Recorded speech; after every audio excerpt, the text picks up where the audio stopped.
Nếu quý vị xem trên điện thoại, hãy phóng to full màn hình để có trải nghiệm tốt nhất.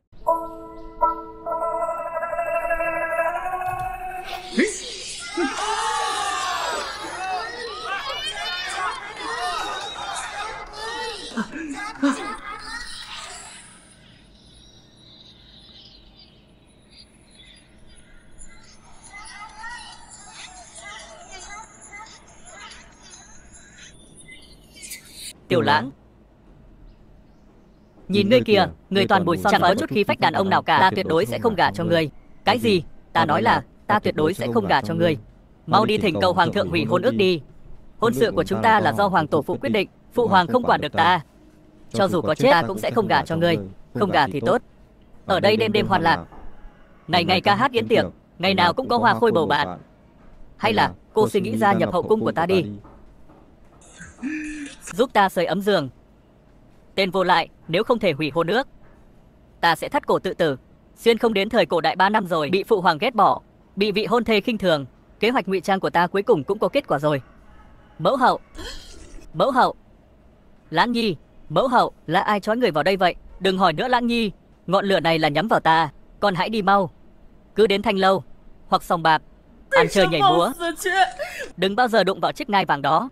Hãy nhường nó cho các hoàng huynh của con. Lãng Nhi à, mẫu hậu chỉ mong con bình an sống sót. Mẫu hậu, nhất định con sẽ báo thù cho người. Vương gia, người sao vậy? Hả? Không có gì. Tiếp tục diễn tấu, tiếp tục nào.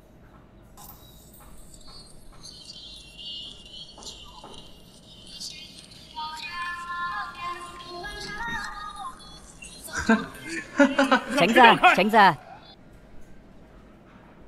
Tiểu Lãng, sao nhà chúng ta lại sinh ra một kẻ vô liêm sỉ, bất tài như người chứ? Đây chẳng phải là đại hoàng huynh sao? Nào, đến đây, cho huynh xem màn múa mới của chúng ta nào. Phụ hoàng đang bệnh nặng, người không ở trong cung chăm sóc, lại lui tới trốn Thanh Lâu. Người không muốn sống nữa à? Đại hoàng huynh, nếu ta mà ở lại trong cung, thì phụ hoàng đã sớm bị chọc chết rồi. Người cũng có chút tự biết mình đấy. Bây giờ mưa gió nổi lên, các hoàng tử đều đang nhắm đến ngôi thái tử. Người không muốn thử làm thái tử sao? Làm thái tử, dậy thì sớm hơn gà, ngủ thì muộn hơn chó, mệt hơn cả trâu bò, ở bên mỹ nữ còn hơn. Ghét quá. Tuy rằng ngươi không học vấn, chẳng nghề ngông, nhưng đây mới là lục đệ mà ta thích. Đại hoàng tử, bệ hạ triệu tập tất cả hoàng tử để bàn việc, mời ngài theo ta vào cung. Phụ hoàng không gọi lão Lục, hắn là một kẻ phế vật, đi hay không cũng chẳng ảnh hưởng gì. Một kẻ suốt ngày chìm đắm trong chốn ăn chơi, có đi cũng vô ích. Đại hoàng tử, mời. Chủ nhân, ngài còn muốn che giấu đến bao giờ? Chẳng lẽ ngài đã quên mối thù của mẫu hậu sao?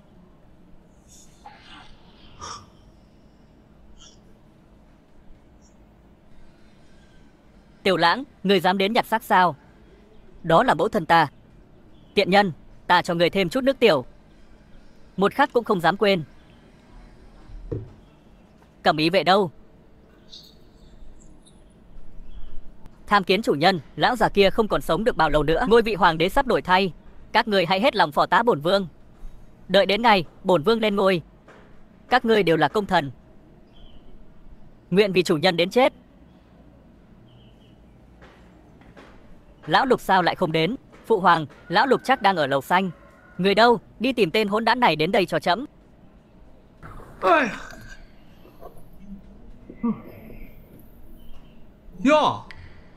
Sao nhiều người thế này?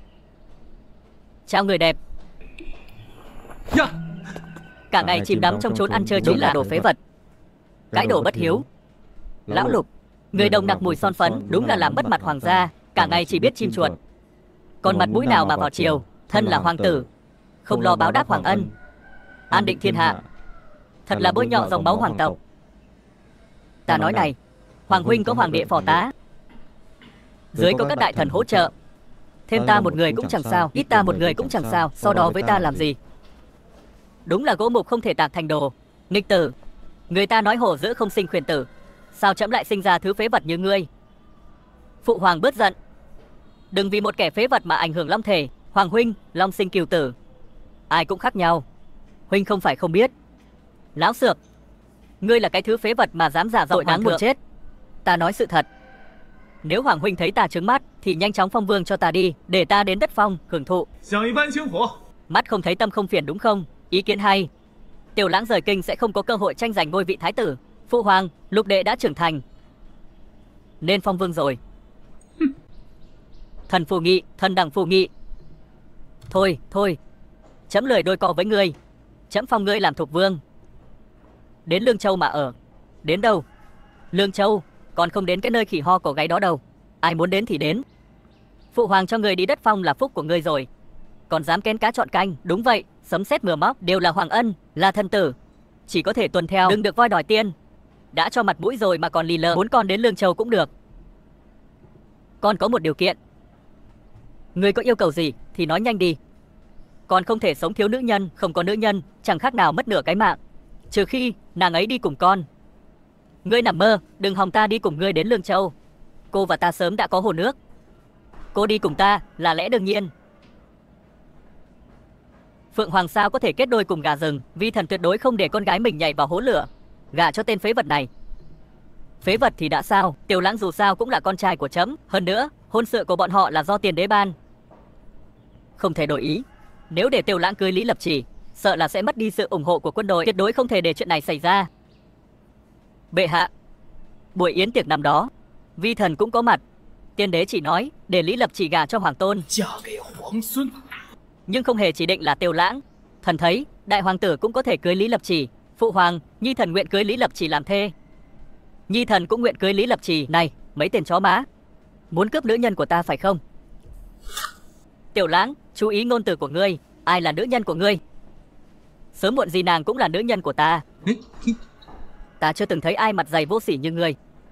Tiểu Lãng, ai cho ngươi cái gan hủy hoại thanh danh của Lý tiểu thư? Đúng, đừng có làm mất mặt ở đây nữa. Ngươi thật không biết xấu hổ. Phụ hoàng, ngươi xem kìa, đừng cãi nhau nữa. Lập Chỉ, ba đứa con trai của trẫm đều để ý đến con. Con nói xem phải làm sao đây? Thưa bệ hạ, tiểu nữ đề nghị để cho bọn họ thi đấu một trận. Ai thắng, ta sẽ chọn người đó. Lập Chỉ, muội không phải là đang làm khó lão Lục sao? Tiểu Lãng nổi tiếng là kẻ bất học. Thắng hắn, người ta sẽ nói chúng ta thắng không vẻ vang. Đúng vậy, ai mà chẳng biết từ nhỏ hắn văn võ bất tài, lại còn muốn so tài với chúng ta. Người ta sẽ nói chúng ta bắt nạt hắn. Lục đệ, hay là đệ chủ động nhận thua đi. Ta và Tam ca so là được rồi. Mỗi ngày gặp lại, người quân tử đều có thể tiến bộ, khiến các người thật sự nghĩ rằng ta không bằng các người sao? Vì ngươi không biết sống chết. Vậy thì đừng trách ta lòng dạ độc ác. Ngươi có dám tăng tiền cược không? Thua thì mất 1 triệu lượng. Đại ca, huynh keo kiệt quá đấy. Sau lưng huynh là những gia tộc giàu có này. 100 vạn lượng làm nhục gia sản của họ. Như vậy đi, mạnh tay lên, 500 vạn lượng. Còn không biết mình nặng nhẹ ra sao. Tiểu Lãng đúng là vô phương cứu chữa. 500 vạn lượng ta nhận. Tiểu Lãng, đây chính là tự ngươi tìm đường chết. Đến lúc đó thua, đừng có cầu xin phụ hoàng. Ai thua, ai thắng còn chưa biết đâu.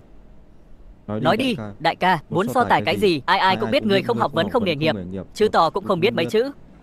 Ta viết 10 chữ, ngươi nếu có thể nhận ra hết, coi như ta thua. Rộng lượng, viết thêm mấy chữ nữa đi. Bị người ta coi thường mà còn không biết tự lượng sức mình, thật sự là vô phương cứu chữa.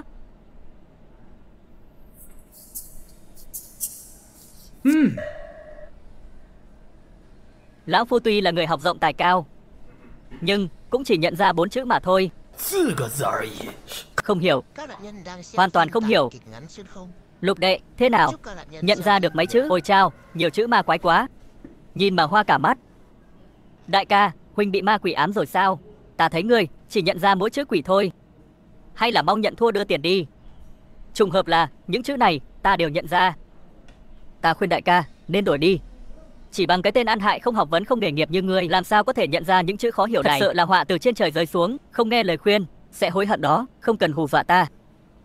Chính là mấy chữ này. Được, vì ngươi muốn nộp tiền như vậy, ta cũng không tiện từ chối. Những chữ này lần lượt là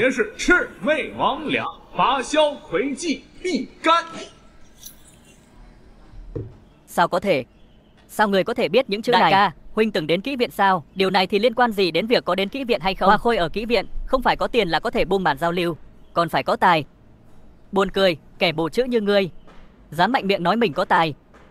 Nói ra không sợ người ta cười rụng răng sao? Tài có rất nhiều loại, không phải cứ biết tứ thư ngũ kinh, ngâm thơ, đối đáp mới gọi là tài tử.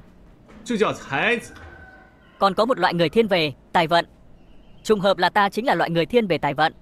Ta chuyên dùng những chữ hiếm lạ để thu hút sự chú ý của hoa khôi. Những hoa khôi đó cũng rất biết điều. Chỉ cần có thể bắt chuyện được với hoa khôi, dụ dỗ họ buông bản giao lưu chẳng phải là chuyện nhỏ sao? Người thật không biết xấu hổ. Mặt mũi bán được bao nhiêu tiền một cân? Người Thắng lớn, thắng lớn. Hoàng huynh, ngại quá. 5 triệu lượng, Lục hoàng tử, thắng bại vẫn chưa biết. Ngươi dựa vào đâu mà bắt đại hoàng tử bỏ tiền ra? Sao, các người muốn quyệt nợ sao? Lý tiểu thư bảo các người so tài lẫn nhau. Ngươi còn chưa ra đề. Sao biết đại hoàng tử sẽ thua?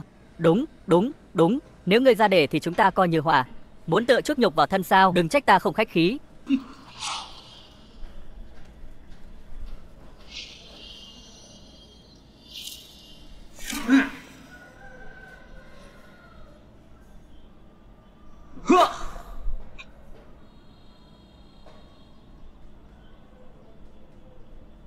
Hoàng huynh, căng thẳng gì chứ? Chẳng lẽ không nhận ra? Như vậy đi, ta hạ thấp độ khó xuống một chút. Chỉ cần đại ca có thể nhận ra 5 chữ, coi như ta thua, được không? Ngươi coi thường ai vậy? Mời bắt đầu màn trình diễn của ngươi. Ta là kẻ ngu dốt. Ngươi, đúng vậy. Ngươi là kẻ ngu dốt. Tiểu Lãng nhân cơ hội dám sỉ nhục Tiêu Tấn. Đây là muốn chết sao? Tiểu Lãng, ngươi dám sỉ nhục ta? Ngươi và ta thế bất lưỡng lập cũng được. Mau đưa 500 vạn lượng bạc đây. Số tiền này đủ để ta sống sung túc ở Lương Châu mấy năm rồi. Chỉ sợ ngươi có mệnh nhận nhưng không có mệnh tiêu. Vậy thì không dám làm phiền Hoàng huynh bận tâm. Mỹ nhân, ta thắng rồi. Hay là tối nay chúng ta động phòng hoa trúc luôn đi. Mơ giữa ban ngày. Còn ta nữa, ta không biết Tam Hoàng huynh muốn thi gì. Ta muốn so tài khí lực với ngươi. Cả kinh thành này ai mà không biết. Tiêu Lãng bị tiểu sắc vắt kiệt sức lực. Tay trói gà không chặt. Tiêu Lãng à Tiêu Lãng, gieo nhân nào gặt của nấy. Báo ứng của người chính là ta. Tam ca, huynh đừng có hại đệ chứ. Rõ ràng là muốn đâm vào phổi đệ mà. Ai bảo người sống không biết điều, dám giành nữ nhân với ta. Tam đệ, đừng tha cho hắn. Chơi luôn đi, chơi thì cực 500 vạn lượng bạc đi. Ta nhớ, đám võ quan sau lưng ngươi đều là lũ nghèo rớt mồng tơi. Các ngươi lấy đâu ra 500 vạn lượng? Tiêu Lãng, ngươi coi thường ai vậy? Nếu các ngươi có thể đưa ra, ta sẽ so tài với các ngươi. Tam đệ, đừng mắc lừa. Tiêu Lãng rõ ràng là chột dạ rồi. 500 vạn, ta cho ngươi mượn. Mượn tiền thì phải trả. Lỡ như đến lúc đó ngươi không trả được, đám võ quan sau lưng ngươi sẽ phải đổi chủ đấy. Không ngờ Tiêu Lãng còn biết dùng kế, nhân cơ hội này để chia rẽ Tam hoàng tử và Đại hoàng tử. Hay là thế này đi, nếu ta thua, ta cho ngươi 500 vạn. Nếu ngươi thua, ngươi bảo đám võ quan kia gom 5.000 hộ vệ. Được. So xem hôm nay ngươi có thể nâng lư hương này lên được không? Được, coi như người thắng. Bất kể dùng cách gì, chỉ cần nâng lên được là được. Cách gì cũng được. Lư hương này ít nhất cũng phải 800 cân. Nếu ngươi có thể nhấc nó lên khỏi mặt đất, ta sẽ nuốt chừng đó. Hoàng huynh nói vậy là không được rồi. Huynh xem thường ta sao? Tiêu Lãng lại giở trò khoác lác rồi. Thật đáng ghét. Ngươi dám cá cược không? Nếu ngươi thua, trả lại 500 vạn lượng. Nếu ngươi thắng, ta sẽ nuốt chừng đó. Được, đây là ngươi tự nói đấy nhé. Mọi người làm chứng cho ta, ta không ép hắn. Là hắn muốn so tài với ta. Bớt nói nhảm đi, nâng nó lên cho ta, để ta chuẩn bị chút đồ.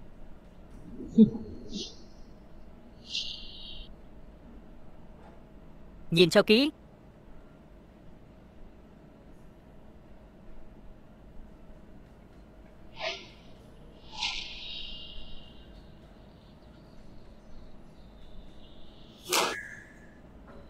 Không thể nào, sao có thể? Hai vị huynh trưởng đều là người học rộng tài cao. Chẳng lẽ không hiểu được đạo lý của cân tuy nhỏ nhưng có thể ép ngàn cân sao? Đạo lý đơn giản như vậy sao ta lại không nghĩ ra? Gian lận, người đây là đang giở trò bịp bợm, không biết xấu hổ. Nếu hai người đã nói vậy, vậy ta cứ nằm xuống đây.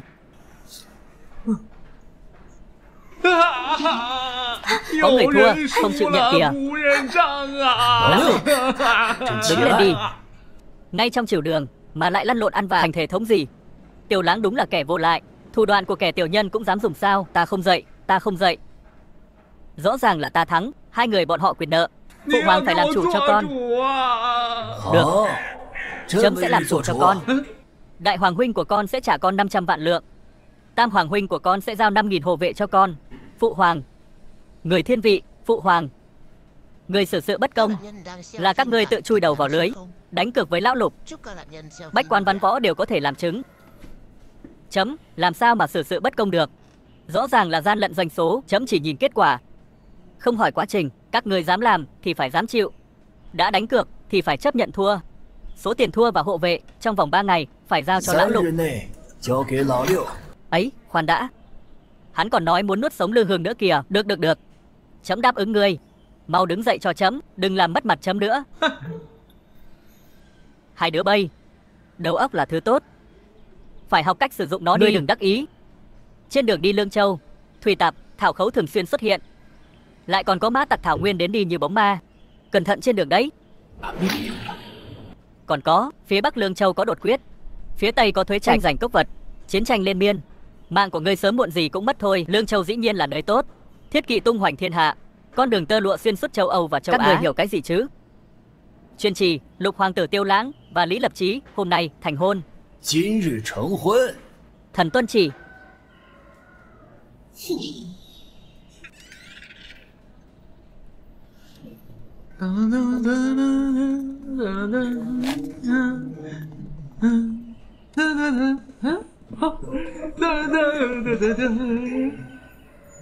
Ta giết người.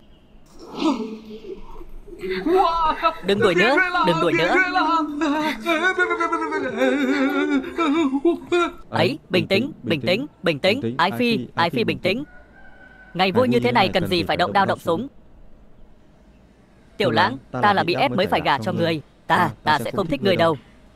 Vậy Ái Phi muốn thế nào mới thích ta đây? Phu quân của ta nhất định phải là người võ công cái thế, văn võ song toàn. Dưới một người, trên vạn người, ngươi làm được không?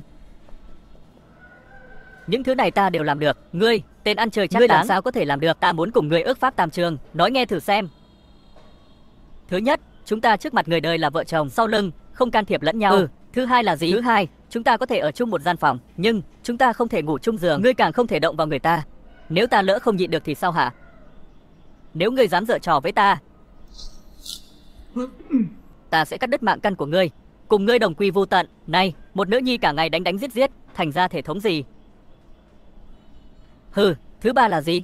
Một năm sau, chúng ta hòa ly. Vừa thành thân đã muốn hòa ly, phải nàng có người khác bên ngoài rồi không? Nếu ngươi không đồng ý, chúng ta liền đồng quy vu tận. Được rồi, sợ nàng rồi, tưởng ta không được sao? Ta chính là người xuyên không. Khống chế một tiểu nha đầu còn không phải dễ như trở bàn tay. Đừng nói ước pháp 3 chương, ước pháp 30 chương cũng vậy. Tam hoàng tử đưa tới 5.000 hộ vệ. Ta đi xem sao.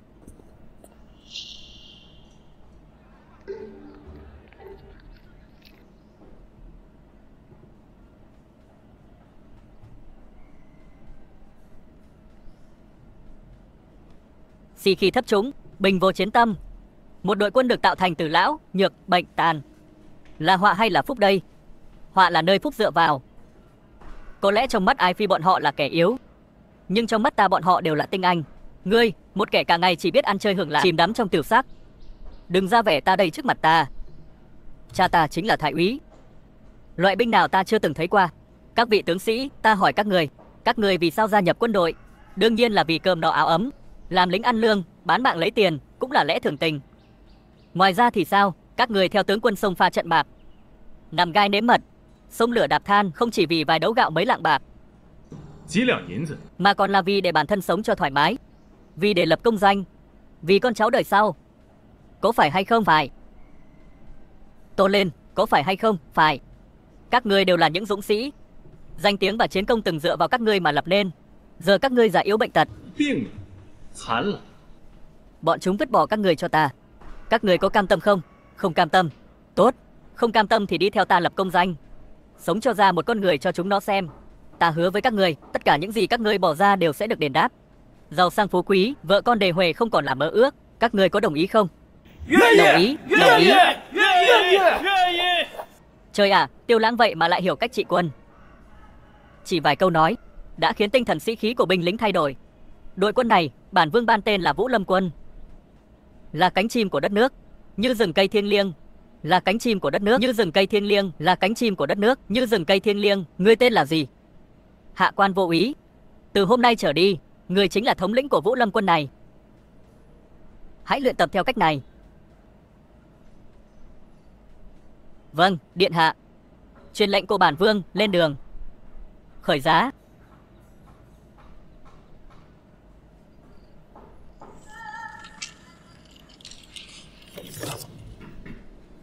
500 vạn lượng của thế gian người cũng dám lấy sao? Có gì mà không dám, đó là tiền kiếm được bằng bản lĩnh. Vậy bọn họ sao cam tâm? Không cam tâm thì đã sao? Lần này xuất kinh ta vốn đã không định tha cho bọn chúng. Người có biết không, lúc đó nếu không có sự ủng hộ của thế gia, Phụ hoàng căn bản không thể nào kiến lập Tân Quốc. Ngươi bây giờ muốn đối đầu với sĩ tộc, phụ hoàng đồng ý sao? Phụ hoàng không đồng ý thì có thể làm gì được? Bây giờ bản vương long nhập đại hải, chim về rừng, bọn họ căn bản không thể làm gì được ta. Ngươi là có thù oán với sĩ tộc sao? Đúng. Sĩ tộc đã giết mẫu phi của ta. Năm đó hoàng hậu không phải vì hoàng cung xảy ra hỏa hoạn nên mới bất hạnh qua đời sao? Đương nhiên là không phải. Năm đó phụ hoàng đạp nữ nhi của sĩ tộc, cũng chính là mẫu thân của Tiêu Tế. Sĩ tộc muốn đưa Tiêu Tế lên ngôi, cho nên đã phóng hỏa thiêu chết mẫu phi của ta. Thù này không trả, thật uổng làm con. Bây giờ thế lực của sĩ tộc quá lớn, ngay cả phụ hoàng cũng không thể làm gì được bọn họ. Ngươi chỉ là một vị vương gia xa cơ thất thế thì có thể làm gì được bọn họ? Sĩ tộc cũng không phải là không có chỗ hở, chỉ cần tìm được điểm yếu của bọn họ vẫn có thể đánh bại. Điểm yếu gì? Thứ mà sĩ tộc muốn, một là tiền, hai là quyền. Bọn họ tiến cử lẫn nhau, chiếm đoạt toàn bộ dược liệu của triều đình, lại lợi dụng quyền thế chiếm đoạt đường thủy Giang Nam và buôn bán biên giới Tây vực. Giết chóc vô tội, ý người là lợi bất cập hại. Đúng, bởi vì lợi ích mà hợp tác, nhất định sẽ vì lợi ích mà muốn làm gì? Trước tiên chiếm lấy đường thủy Giang Nam, cắt đứt lợi ích của bọn họ. Chỉ bằng ngươi, chỉ bằng ta, vương gia đến Dương Châu rồi. Phía trước có một chiếc kiệu chắn đường.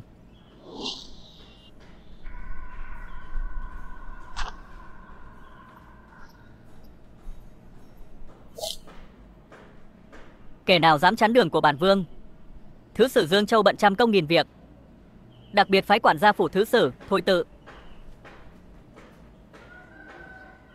nghênh đón vương gia. Lễ phép, lễ phép. Ngươi xem, ngươi đắc tội với sĩ tộc, báo ứng đến rồi kìa. Đây là muốn thị uy với ta à? Lai giả bất thiện, ngươi chính là lai giả. Người ta là địa đầu xà đấy. Sao thôi anh không đến? Ngươi một tên phế vật ở kinh thành còn không sống nổi, bị người ta đuổi ra, còn mặt mũi để thứ sử đại nhân tự mình nghênh đón. Ngươi nghĩ mình là ai? Có mũ quan lớn đến đón đã là để mặt ngươi lắm rồi. Hỗn xược, bản vương là Túc Vương được hoàng đế sắc phong, ngươi chỉ là một tên hạ nhân, dám ăn nói ngông cuồng. Ai cho ngươi cái gan đó? Ngươi một tên phế vật, đánh giày cho đại nhân nhà ta còn không xứng. Ngươi dám làm gì ta? Ngươi đâu? Cậy miệng nó ra.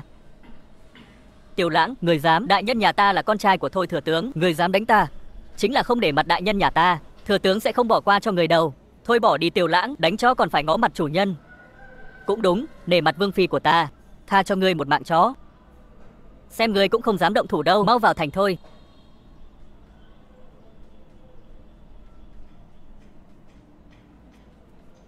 Đây chính là nơi các ngươi ở. To gan, vương gia nhà chúng ta là thiên hoàng quý tộc, ngươi vậy mà để ngài ấy ở nơi rách nát này. Một tên phế vật, có chỗ dung thân là tốt lắm rồi, còn dám đòi hỏi. Nơi này tuy không thể che gió che mưa, nhưng tuyệt đối phù hợp với thân phận của ngươi. Ồ, là vậy sao? Cái liều cỏ này trước đây là cho bò ăn, cỏ này là cho dê ăn, gạch của cái bếp này là đào từ nghĩa địa lên, cái nồi nấu cơm này là bát ăn của chó nhà thứ sử. Cả bọn đều giống như ngươi, đều là phế vật. Gả cho tên phế vật ngươi, coi như ta đã xui xẻo 8 đời rồi, đi đến đâu cũng bị làm nhục. Vương phi, hay là ta giúp nàng xả giận? Tên phế vật ngươi giúp ta xả giận gì chứ? Xem nhé. Sao nào, ngươi vẫn chưa phục à? Không phục thì sao? Ngươi đánh ta đi. Yêu cầu kiểu này cả đời ta chưa từng nghe qua.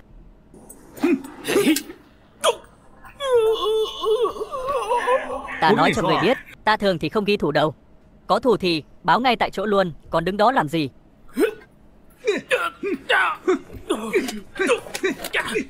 Tiểu Lãng đây là muốn bức tử Thái Anh sao?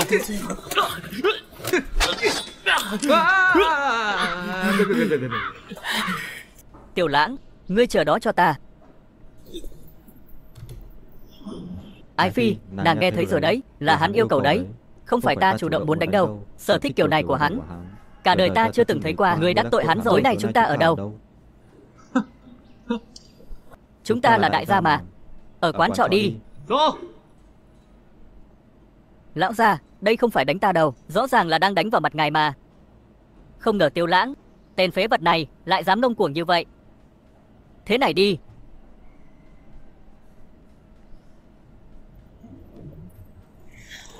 vương gia, không xong rồi. Vương phi bị thủy tặc Hồ Cao Bưu bắt cóc rồi, muốn chúng ta mang 500 vạn lượng bạc trắng đến chuộc vương phi. Cái gì? Ta còn chưa đi tìm đám thủy tặc Hồ Cao Bưu gây phiền phức, bọn chúng lại dám chủ động tự tìm đến cửa. Chuyện này chắc chắn là do đám môn phiệt đứng sau giở trò quỷ. Được lắm, vì đã muốn chết. Vậy thì đừng trách ta không khách sáo. Cẩm Ý vệ đâu? Tham kiến chỉ huy sứ, Tử Thần. Điều động binh mã theo bản vương xuất binh Tiễu Phỉ, giải cứu vương phi.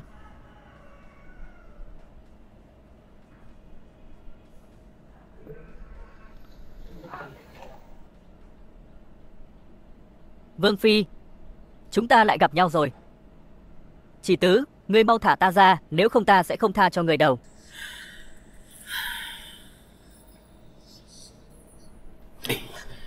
Thơm quá. Cút ngay. Vương phi tính tình thật mạnh mẽ, nhưng ta thích. Nàng càng dãy giụa, ta càng hưng phấn. Cha ta là thái úy đấy, ngươi mà dám động vào một sợi tóc của ta, ta sẽ bảo cha ta mang quân san bằng cả nhà ngươi, cho ngươi chết không có chỗ chôn. Ta sợ quá đi mất. Nhưng cô không có cơ hội đó đâu. Ngươi muốn làm gì? Cô nghĩ đã vào hang cọp rồi còn thoát được sao? Huynh đệ, giữ chặt ả lại cho ta. Gả cho tên phế vật Tiêu Lãng kia. Thật uổng phí nhan sắc khuynh thành của cô. Ngoan ngoãn hầu hạ ta. Ta sẽ tha chết cho cô.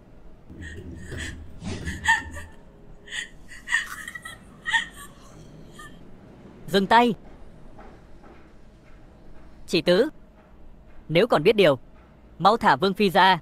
Tiêu Lãng, ngươi thực sự coi ta là mèo bệnh sao? Còn dám đến đây dương ngoài, cũng không xem đây là đâu. Không biết có người muốn lấy mạng ngươi sao? Bản vương đương nhiên biết rõ có người muốn lấy mạng ngươi, còn dám tự mình dâng đến tận cửa. Ai cho ngươi lá gan đó? Bản vương dám đến đây thì sẽ không sợ ngươi. Tiêu Lãng, ngươi quỳ xuống cầu xin ta, sau đó chui qua háng ta, lại liếm sạch cho ta. Ta sẽ để ngươi chết toàn thây. Một tên nô tài cũng dám uy hiếp bản vương. Ngươi một kẻ ngoại lai còn dám ở đây hung hăng. Ngươi đâu? Tiêu Lãng hào hán không chấp nhặt. Ngươi đừng lo cho ta, Vương phi yên tâm đi, chỉ là đám ông hợp mà thôi. Bản vương dễ dàng giải quyết. Đến lúc này rồi, ngươi còn nói lời lẽ khoác lác, vẫn là mỹ nhân biết thời thế. Tiêu Lãng, trước khi ngươi chết, ta sẽ cho ngươi xem một màn hay. Mỹ nhân, uống vào, tứ ra cho nàng muốn sống không được, muốn chết không xong. Chỉ tứ, ngươi đây là muốn đường cùng sao? Trên địa bàn của ta mà, ngươi làm gì được ta?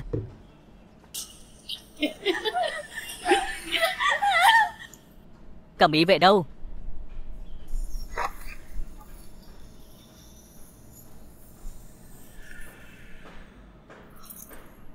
Tiểu Lãng, chỉ với đám ông hợp này mà dám đến sao huyệt của thủy tặc Cao Du Hồ ta sao? Người không cần nhiều, đủ dùng là được. Hôm nay ta nhất định lấy mạng người, vậy để bổn vương xem ngươi có bản lĩnh đó không. Người đâu, mau giết hắn cho ta.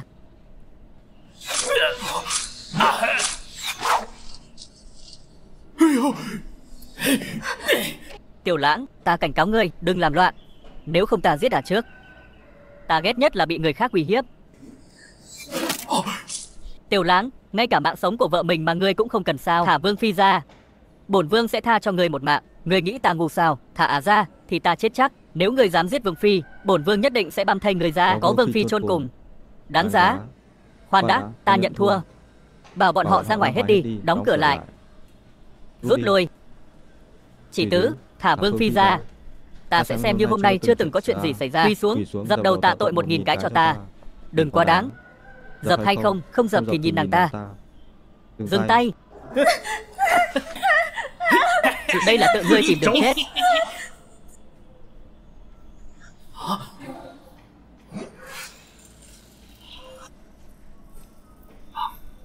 Mưa bão Lê Hoa Châm. Mưa bão Lê Hoa Châm.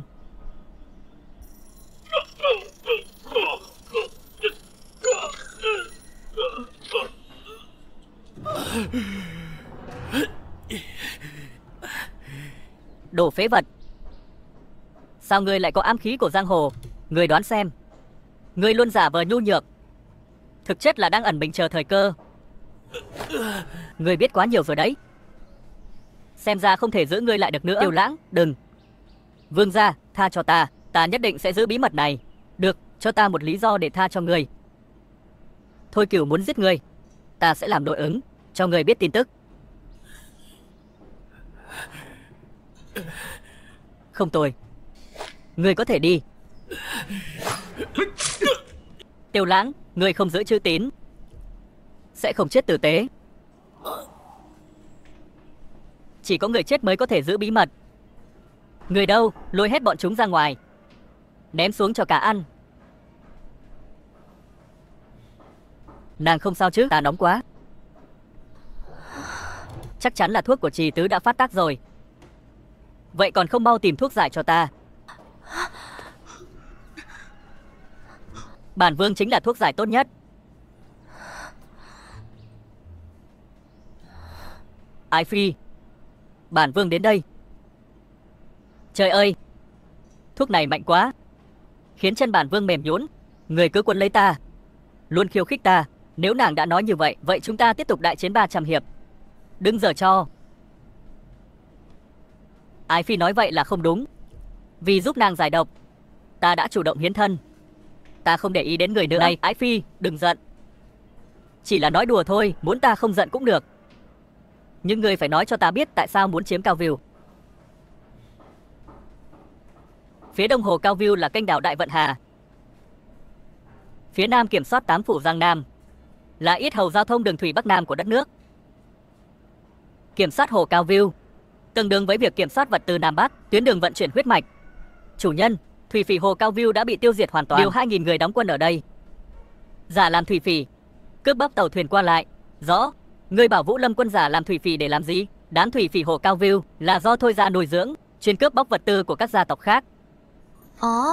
Làm vậy mới khiến các thế gia bất mãn, từ đó cùng nhau tấn công hắn. Các thế gia vốn dĩ không phải là khối sắt, như vậy bọn họ sẽ tự tan rã. Ta lại có thể thừa cơ mà vào, chế tạo mâu thuẫn, chia rẽ phân hóa, đánh từng tên một. Chiêu này cũng ác đấy.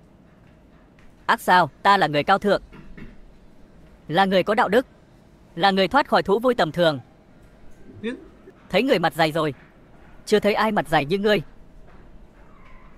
Này, ngươi đi đâu vậy? Gái đẹp Dương Châu nổi tiếng thiên hạ, đến Dương Châu mà không đi Thanh Lâu thì đúng là tiếc nuối cả đời. Chẳng lẽ ta còn chưa cho ngươi ăn no sao? Đi Thanh Lâu chưa chắc đã là vì nữ nhân. Dạ, Tôn lão gia đi thông thả.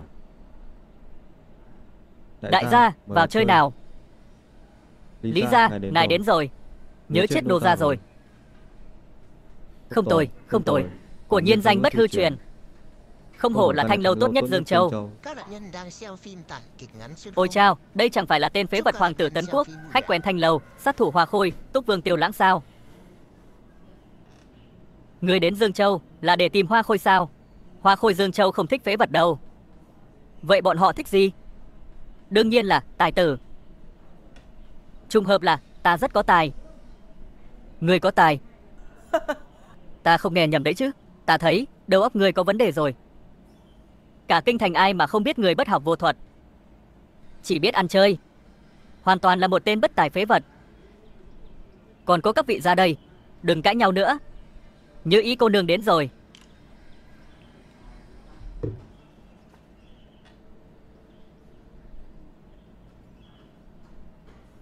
Lông mày như điểm son, da như tuyết trắng, eo thon như dải lụa, răng trắng như ngọc, không hổ danh là đầu bảng, tuyệt sắc nhân gian. Miao. Thả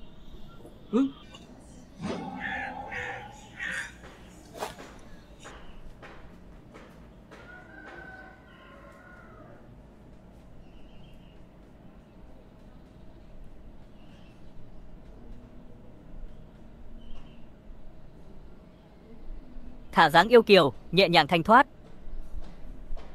quả thật là mỹ nhân như ngọc. Thưa các vị, hôm nay là ngày mà cô nương Như Ý chọn rể. Người nào muốn làm rể quý của nàng thì phải có tài năng xuất chúng. Nghe rõ rồi chứ, Tiêu Lãng? Người có tài gì? Muốn làm rể quý của Như Ý cô nương? Ta thấy ngươi nằm mơ đi. Họ Tiêu kia, đừng tưởng ngươi là vương gia là có thể đến trước mặt chúng ta, Giang Nam tứ tài tử, cướp người đẹp. Tất cả là nhờ tài ăn nói. Ngươi dám đánh cược không? Được, có gì không dám. Nếu ngươi thua thì để nàng ấy cho ta. Cũng được. Tiêu Lãng, ngươi điên rồi sao? Giang Nam tứ tài tử tài hoa hơn người, bút tích nổi tiếng khắp thiên hạ, ngươi sao có thể là đối thủ của họ? Ái phi, ta cũng là người học rộng tài cao, tài trí hơn người đấy. Ngươi đừng có mà khoác lác. Nếu ngươi thua thì sao? Hừ, bản tài tử mà lại thua tên phế vật ngươi sao? Thật nực cười. Ê, đừng nói chắc chắn như vậy. Nói xem, nếu thua thì sao? Không có gì là tuyệt đối cả. Điều kiện, ngươi cứ ra. Được, vậy ta sẽ cược 2 chân của ngươi. Hừ, Ta sợ ngươi chắc. Đợi đến lúc ngươi thua, ta sẽ giao mỹ nhân này cho thôi. Hừ, ngươi sợ là không có cơ hội đó đâu. Mời Như Ý cô nương ra đề. Các vị công tử, cuộc tỷ thí chia làm 3 vòng. Vòng đầu tiên, thơ ca. Hừ, Như Ý cô nương, Tiêu Lãng chỉ là một tên bất tài. Sao hiểu gì về thơ ca chứ?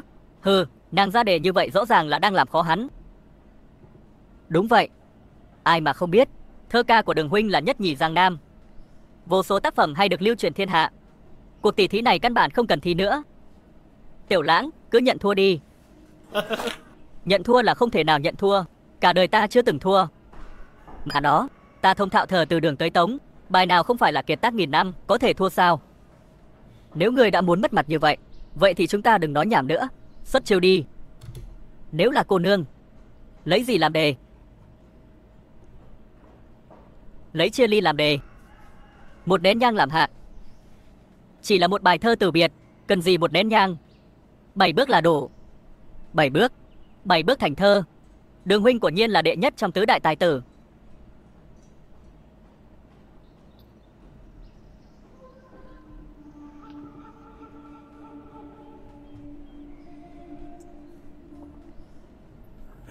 Người đâu, bút mực hầu hạ. Dòng sông phẳng lặng, liễu xanh xanh. Trên sông nghe vẳng tiếng ca anh. Bên Tây mưa xuống, bên Đông nắng. Tuy nói vô tình lại có tình. Bài thơ hay, bẻ liễu tiễn biệt. Thấy vật nhớ người, tình sâu như lửa. Bái phục. Khí độ vận vị, của nhiên phi thường. Là một bài thơ từ biệt hiếm có. Tiểu Lãng, thơ của ta đã viết xong, đến lượt ngươi. Đường huynh, ngươi đây là muốn Tiêu Lãng ra đây mất mặt sao? Có đạo quân tử đấy. Cái thứ này mà cũng gọi là thơ từ biệt. Ngươi một kẻ bất tài phế vật mà cũng dám mạnh miệng chê thơ của ta, của thực là không biết tốt xấu. Có bản lĩnh, ngươi cũng viết một bài cho chúng ta xem. Vậy ta sẽ đối vài bài cho các người xem, để đám ếch ngồi đáy giếng các ngươi mở mang tầm mắt. Vương gia, chúng ta không được thì thôi, có thể đừng khoác lác nữa được không? Cho dù chỉ làm được một câu, chúng ta coi như là cảm tạ trời đất. Còn muốn dạy ta, thật là chuyện được cười nhất thiên hạ. Rót rượu. Mang đến đây. Mực, nghiên, giấy đâu? Mưa buổi sớm, vị thành bụi ướt. Rặng liễu non mườn mượt màu xanh. Khuyên anh hãy cạn chén quỳnh. Dương quan ra khỏi, biết mình quen ai. Bài thơ hay, dù có ngàn lời vạn chữ, đều hóa thành ly rượu này. Nỗi lòng tiếc biệt hiện rõ trên trang giấy. Bài thơ này nhất định lưu truyền ngàn đời. Trời ạ, Tiêu Lãng vậy mà lại biết làm thơ. Tên phế vật như người sao có thể làm ra chuyện tốt đẹp thế này? Không phục phải không? Được. Ái phi, rót rượu.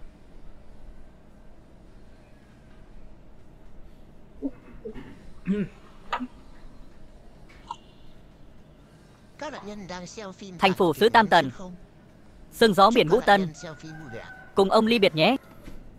Trôi nổi kẻ làm quan, bạn bè trong bốn bể, góc trời kẻ cũng gần. Chớ lần khân nhi nữ, rẽ bước ướt dầm khăn. Tiêu Lãng vậy mà lại có thể ứng khẩu thành tài. Bài thơ này tuy là thơ tiễn biệt, nhưng lại không hề có vẻ bi thương sầu não. Chưa từng có. Không thể nào, tuyệt đối không thể nào. Với cái đầu rỗng tuếch của ngươi sao có thể làm ra chuyện tốt đẹp thế này? Ngươi nhất định là sao chép. Đúng, nhất định là sao chép. Vương gia vừa đặt bút đã là câu thơ bất hủ. Sao vương gia có thể đi sao chép được, lại càng không thể đi sao chép. Không ngờ nha đầu này lại bênh vực ta. Như Ý cô nương, ván này tính ai thắng? Đương nhiên là vương gia thắng rồi. Nào, Đường đại tài tử, duỗi chân ra đây. Tỷ thí vẫn chưa kết thúc mà. Như Ý cô nương đã nói là tỷ thí 3 ván. Ngươi, đây là muốn nuốt lời phải không? Chuyện của người đọc sách sao có thể gọi là nuốt lời được? Đây gọi là lợi dụng quy tắc hợp lý. Được, vậy bổn vương sẽ khiến người thua tâm phục khẩu phục. Như Ý cô nương, ván tiếp theo tỷ thí gì? Ván thứ 2, tỷ thí đối câu đối, ta ra 3 câu đối. Ai đúng nhiều hơn, người đó sẽ thắng. Ván này, người thua chắc rồi. Chưa chắc. Năm đó ta đơn đấu với Khánh Quốc, đối Vương Chi Vương đối phó với hắn khiến hắn thổ huyết 3 ngày, ngã xuống không dậy nổi. Bây giờ ngươi quỳ xuống cầu xin ta, có lẽ ta sẽ cân nhắc tha cho. Nếu không, vương phi của ngươi chính là người của ta. Ngươi vẫn nên lo cho mình trước đi. Ngươi lo chuyện bao đồng cái gì? Miệng lưỡi sắc bén. Cho ngươi cơ hội ngươi không biết trân trọng. Vậy thì đừng trách ta không khách khí. Câu đối đầu tiên, Diễm Diễm. Diễm Diễm Yên Diễm Diễm. Câu đối này không đơn giản đâu. 7 chữ cùng âm khác nghĩa. Yên và Yên cùng chữ khác nghĩa. Có thể gọi là thiên cổ tuyệt đối. Sao vậy? Tiểu Lãng không hiểu sao? Có cần ta dịch cho ngươi không? Ngươi cần gì phải nhiều lời với một kẻ phế vật? Hắn có nghĩ nát óc cũng không đối được câu đối thiên cổ tuyệt đối này. Quân sư nói có lý.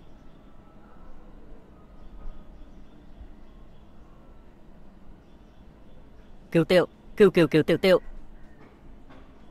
Câu đối dưới đối ứng với câu đối trên, bằng chắc tương phối tuyệt. Quá tuyệt vời. Lên nào. Tới lượt ngươi. Nếu ngươi ngay cả câu đối đầu tiên cũng không đối được, vậy thì cuộc tỷ thí tiếp theo không cần phải tiếp tục nữa. Vương phi của ngươi sẽ do ta xử lý. Đường huynh hạ tất phải dồn ép người. Với học thức của Tiêu Lãng, không đối được là chuyện rất bình thường. Không biết xấu hổ. Ai nói ta không đối được? Loại câu đối đơn giản này, trẻ con 3 tuổi cũng đối được. Một kẻ bất tài cũng dám mạnh miệng nói câu đối thiên cổ tuyệt đối này đơn giản. Vậy ngươi đối thử cho ta xem. Được, vậy ta sẽ đối cho ngươi vài câu, cho ngươi mở mang tầm mắt. Hu hu hu hu. Ngơ ẩn li giữ.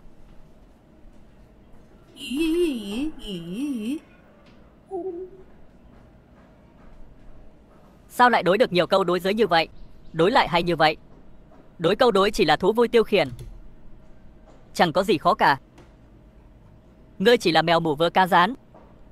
Nếu tiểu thư, vậy mấy câu đối này có lọt được vào mắt xanh của cô không? Túc Vương điện hạ thật uyên bác, khiến người ta bội phục. Câu thứ hai là gì? Thủy hữu trùng tắc chọc, thủy hữu ngư tắc ngư. Thủy. Giang hà hồ diều. Mộc chi hạ vi bản, mộc chi thượng vi mộc. Mộc, tùng bách trương sâm. Kim âm lệnh thành lâm, kim âm ngọc thành ngọc. Kim. Sai chi tế, tâm. Thật chỉnh chu, ngươi đối được với giới nhanh như vậy. Ngươi nhanh cả nhà ngươi nhanh. Gian lận, nhất định là gian lận. Chắc chắn là gian lận. Ngươi học thức nông cạn, ai cũng biết. Được rồi, vậy ta cho các ngươi một cơ hội. Các ngươi hãy ra vế trên. Ta sẽ khiến các ngươi tâm phục khẩu phục.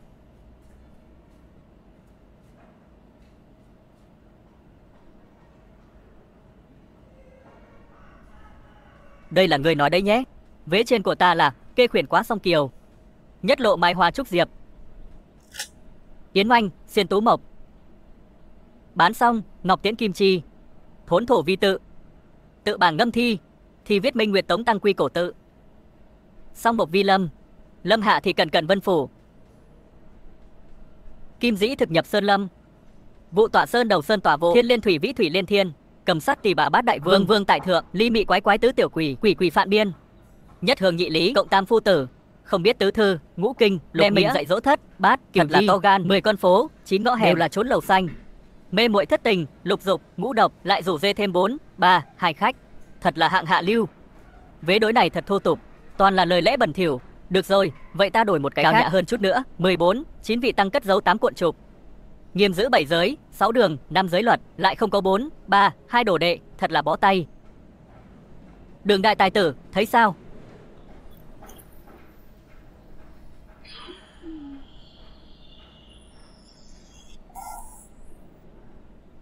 Đối câu đối chỉ là để giải trí thôi mà. Không ngờ Đường đại tài tử lại nôn ra máu mấy chục lượng. Có thể nói là xưa nay chưa từng có, trước vô cổ nhân, sau vô lai giả. Ngươi còn so nữa không? Không so thì nhận thua đi. Ván này ta thua. Túc Vương đã thắng 2 ván rồi, ván thứ 3 không cần so nữa.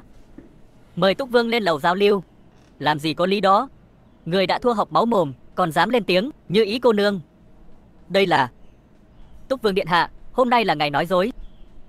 Không muốn máu chảy thành sông, xin điện hạ để mặt ta một chút. Được rồi, vậy bản vương sẽ tha cho hắn một lần. Đa tạ điện hạ. Điện hạ mời. Ê, làm gì vậy? Không thích thì lên cùng ta. Thân hình 2 vị mỹ nhân này thật là tuyệt đỉnh. Lần này bản vương thật là có phúc. Điện hạ xem đủ chưa? Sao có thể xem đủ được chứ? Nhất là Như Ý cô nương, thật mịn màng, thật mềm mại, làn da thật là đàn hồi.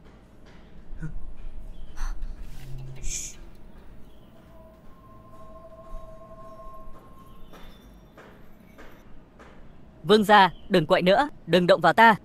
Đồ đáng ghét. Đường đường là Giang Nam tứ đại tài tử đứng đầu, lại đấu không lại một tên Tiểu Lãng. Bản quan dùng ngươi có tác dụng gì? Đại nhân bớt giận. Tiểu Lãng tuyệt đối không phải hạng tầm thường, chúng ta đều bị hắn lừa rồi. Ngươi xác định cầu đối ta già tuy không phải thiên cổ tuyệt đối, nhưng cũng là nhất thời lựa chọn, tuyệt đối người thường không thể đối lại. Nói như vậy, Tiểu Lãng chính là mối họa lớn trong lòng các thế gia. Thôi đại nhân, nên đem tin tức này bẩm báo thừa tướng và đại hoàng tử.和大皇子， Các người không còn cơ hội nữa đâu. Như ý, ta đây là làm sao vậy? Vừa rồi tắm rửa, cô tắm rồi ngất xỉu trong bồn tắm. Cô dọa chết ta rồi. Có thể là nước quá nóng. Không sao là tốt rồi, vậy thì đừng lãng phí thời gian nữa, mau chóng bắt đầu thôi. Làm gì, Như Ý muội muội mới tỉnh. Người không thể chờ thêm được nữa sao? Vậy Ái Phi đã nói như vậy, bản vương sẽ ăn nàng trước. 哎妈， Đúng là chỉ có trâu chết vì cày, không có ruộng cày hỏng. Vậy chàng cũng phải rèn luyện một chút. Cẩn thận, béo ruộng hỏng trâu. Có hai nàng yêu tinh các nàng, ai mà nhịn được chứ? Chẳng phải là vương gia người luôn khiêu khích chúng ta sao? Mỹ nhân trước mặt, không còn cách nào, bản vương nhịn không được. Không ổn rồi, vương gia, thứ sử đại nhân và Đường Bá Hồ bị người ta giết rồi. Bọn họ bị giết thì liên quan gì đến ta? Lại không phải ta giết, nhưng hiện tại cả Dương Châu đều biết. Chỉ có ngài và tên Đường Bá Hồ kia có thù.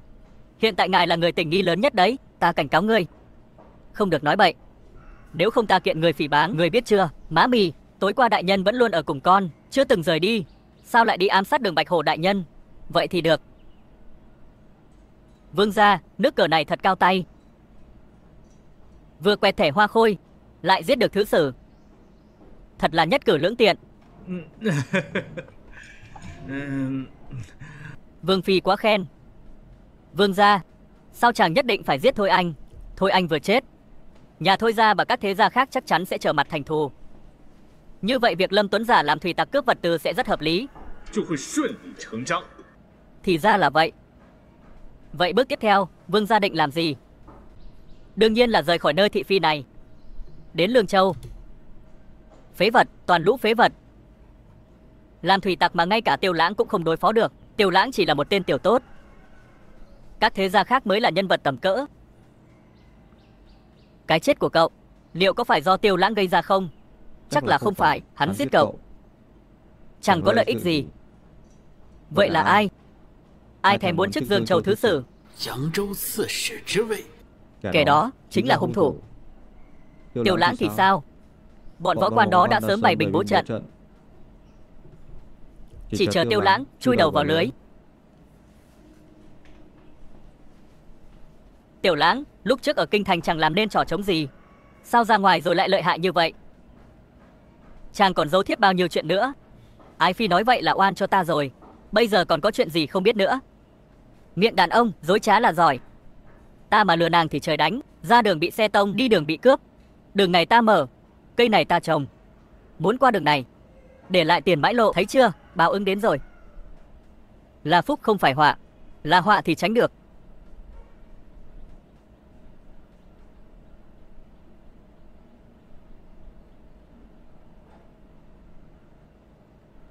Người phương nào? Mau khai tên ra, ta là trại chủ Phi Vân trại ở Thái Hành Sơn. Hùng Phi trại chủ. Trại chủ, chúng ta gặp nhau nơi đây. Người có ý đồ gì? Kẻ đến mau khai tên, đao của ta không giết kẻ vô danh. Bản vương, Tiểu Lãng. Tiểu Lãng, tiểu tử nhà ngươi mau mau nhận lấy cái chết. Ta và ngươi nước sông không phạm nước giếng. Tại sao muốn giết ta? Có người bỏ tiền muốn lấy mạng ngươi, cho nên ngươi phải chết. Ta là người được hoàng đế sắc phong, ngươi dám giết ta sao? Giang hồ hiểm ác, liếm máu trên lưỡi đào, ăn chính là bát cơm bán mạng. Bọn họ ra giá bao nhiêu ta trả gấp đôi. Giang hồ có quy tắc của giang hồ, làm người có điểm bận của làm người. Chúng ta nhận tiền của người, tự nhiên phải hết lòng vì người. Đã nhận tiền của người khác thì không thể nhận tiền của ngươi, hay cho một quy tắc giang hồ, hay cho một điểm bận. Đó là lẽ tự nhiên. Nếu không có quy tắc, giang hồ chẳng phải loạn hết sao? Nếu không có điểm mận, sớm muộn gì cũng tiêu đời. Thì ra là vậy. Giang hồ không phải chỉ có chém giết, giang hồ là tình người. Giang hồ cũng không phải chỉ có lửa lọc, giang hồ là lễ nghĩa. Hay cho một chữ tình, hay cho một chữ lễ. Sắp chết đến nơi rồi, cứng miệng. Còn ai sắp chết? Ngoài ta ra, ngươi, ta, có phải lũ võ tướng ở kinh thành phái ngươi đến giết ta không? Sao ngươi biết được? Bọn chúng còn hứa hẹn cho ngươi chức quan gì nữa? Đúng thì đã sao? Ngươi nghĩ ngươi giết được ta rồi, triều đình sẽ tha cho ngươi sao? Ta giết ngươi, chỉ cần ta không lên tiếng, sẽ không ai biết. Nhớ kỹ, chỉ có người chết mới giữ được bí mật. Người sống, bọn họ ngày nào cũng nơm nớp lo sợ. Người giết ta, bọn họ sẽ san bằng Phi Vân Trại, rồi giao ngươi cho triều đình. Không thể nào. Sao lại không thể? Hay là chúng ta đánh cược đi? Cược gì? Ta cược dưới núi này có đại quân đang chờ tấn công Phi Vân Trại. Vớ vẩn, nếu không có thì muốn giết muốn chém, tùy ngươi. Nếu có thì ta sẽ thả các ngươi đi. Ngươi xuống núi xem có quan binh không? Ngươi có nghĩ tới, ngươi thả ta đi, kết cục của ngươi sẽ ra sao không? Ngươi có ý gì? Bọn họ bảo ngươi giết ta, ngươi không làm được. Ngươi nghĩ bọn họ sẽ tha cho ngươi sao? Ý ngươi là dù có giết ngươi hay không, ta cũng phải chết. Chứ ngươi nghĩ sao? Bọn họ còn coi trọng nghĩa khí giang hồ sao? Ngươi nói chuyện giang hồ với đám người triều đình, bọn họ chỉ coi trọng lợi ích, không màng đạo lý. Vậy ta sẽ liều mạng với bọn chúng. Ngươi đấu lại bọn họ sao? Thật ra còn một con đường. Con đường nào? Đi theo ta đến Lương Châu gây dựng sự nghiệp. Ngươi muốn chiêu an ta, không phải chiêu an mà là hợp tác. Ngươi muốn công thành danh toại, chỉ thiếu một cơ hội. Còn ta muốn xưng bá thiên hạ, chỉ thiếu một trợ thủ. Chúng ta hợp tác, cùng nhau tạo nên sự nghiệp vĩ đại. Nhưng làm sao ta tin được? Cuộc đời này vốn dĩ là một canh bạc. Chết thì đã sao? Thà chết một cách oanh liệt. Trại chủ, dưới chân núi có rất nhiều binh lính phục kích. Mà đó, bọn cầu quan này thật nham hiểm. Hùng trại chủ, nam tử đại trượng phu nên đứng giữa trời đất, sao có thể chịu khuất phục dưới người khác? Giờ không đi, còn đợi đến bao giờ? Ta cùng ngươi đến Lương Châu. Xuất phát. Vương gia ra tay thật cao tay. Chẳng nói xem Hùng Phi phát hiện dưới núi là Ngựa Lâm quân thì sẽ nghĩ thế nào. Ngựa Lâm quân cũng là binh lính mà. Lão Tam cũng thất sủng rồi, lại để tên phế vật Tiểu Lãng chạy thoát. Ai mà ngờ được, người của Phi Vân Trại lại phản bội. Cứu Tiểu Lãng đi. Giờ Tiểu Lãng đã phát triển thế lực. Chúng ta nên làm gì đây? Lương Châu cách kinh thành 3000 dặm. Tiểu Lãng dù có lợi hại đến đâu, cũng không thể đe dọa đến vị trí của ngài. Kẻ địch hiện tại của chúng ta là Tam hoàng tử và các thế gia khác. Ngài phải phân biệt nặng nhẹ. Tiểu Lãng chưa chết, ta khó mà yên lòng. Thứ sử Lương Châu là người của chúng ta. Ta sẽ viết thư ngay, bảo hắn đi đối phó với Tiểu Lãng. Hả?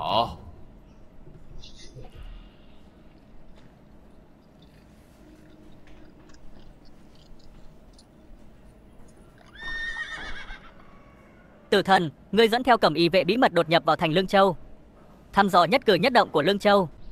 Rõ. Chủ nhân, Vô Vi, ngươi dẫn theo Vũ Lâm quân và huynh đệ Phi Vân Trại, chia nhỏ lực lượng, phân tán ẩn nấp, chờ lệnh triệu tập. Rõ. Điện hạ. Hùng Phi, ngươi là thị vệ của ta, chuẩn bị đồ đạc, cùng ta vào thành. Dạ, điện hạ. Đi trước đi.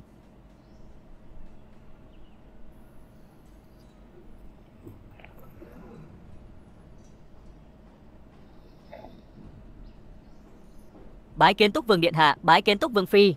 Đô đốc Lương Châu Tư Mã Huy đang xuất chinh, không thể đón tiếp từ xa, mong điện hạ thứ lỗi. Tư Mã tiểu thư, miễn lễ, người chính là tên phế vật Tiểu Lãng. Là bổn vương thì đã sao? Quả nhiên là người như tên. Hoang dâm vô độ. Bất quá, vương phi của ngươi là một mỹ nhân. Tuyệt vời, tuyệt vời. Vương phi, chào nàng. Ta là Quách Kiệt, con trai của thứ sử Lương Châu Quách Anh. Bỏ bàn tay bẩn thỉu của ngươi ra. Vương phi quả nhiên là người nóng tính, nhưng ta thích nàng.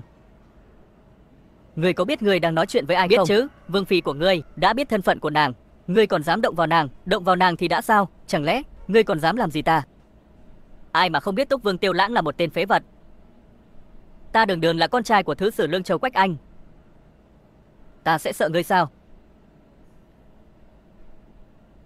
Ngươi mà dám động vào Vương Phi, cẩn thận ta phế người ngay bây giờ. Vậy sao? Ngươi thành công chọc giận ta rồi đấy.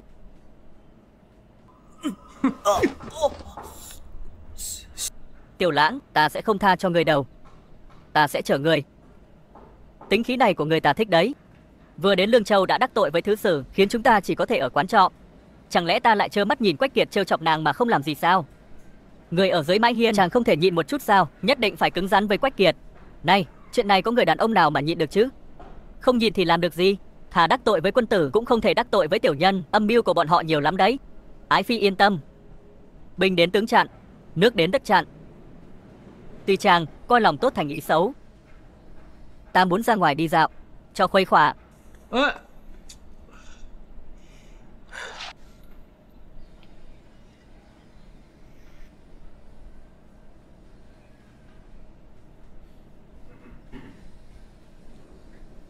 Quách thiếu gia, Lý Vương Phi này là đệ nhất mỹ nhân kinh thành.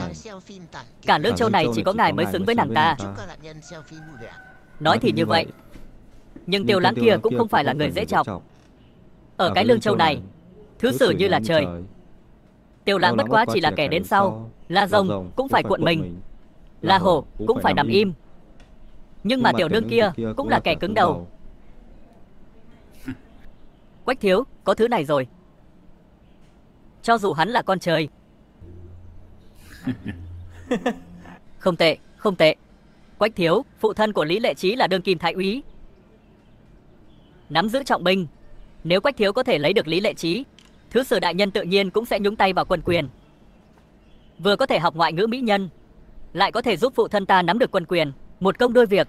Bắt tiểu nương kia về phủ cho ta. Dạ, thiếu gia. Vương gia, không xong rồi. Vương Phi bị Quách Kiệt bắt đến thứ sử phủ rồi. Tên Quách Kiệt này là ăn gan hùm mật gấu rồi sao? Vương gia, phải làm sao đây? Tử thần, tham kiến chủ nhân, giúp ta đến kho vũ khí lấy một món vũ khí. Vâng, chủ nhân.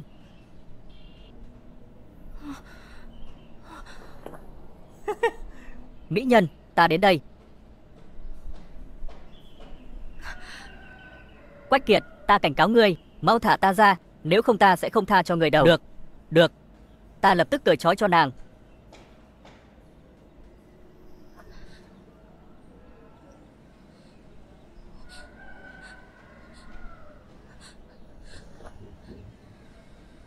Cút ra, đừng động vào ta.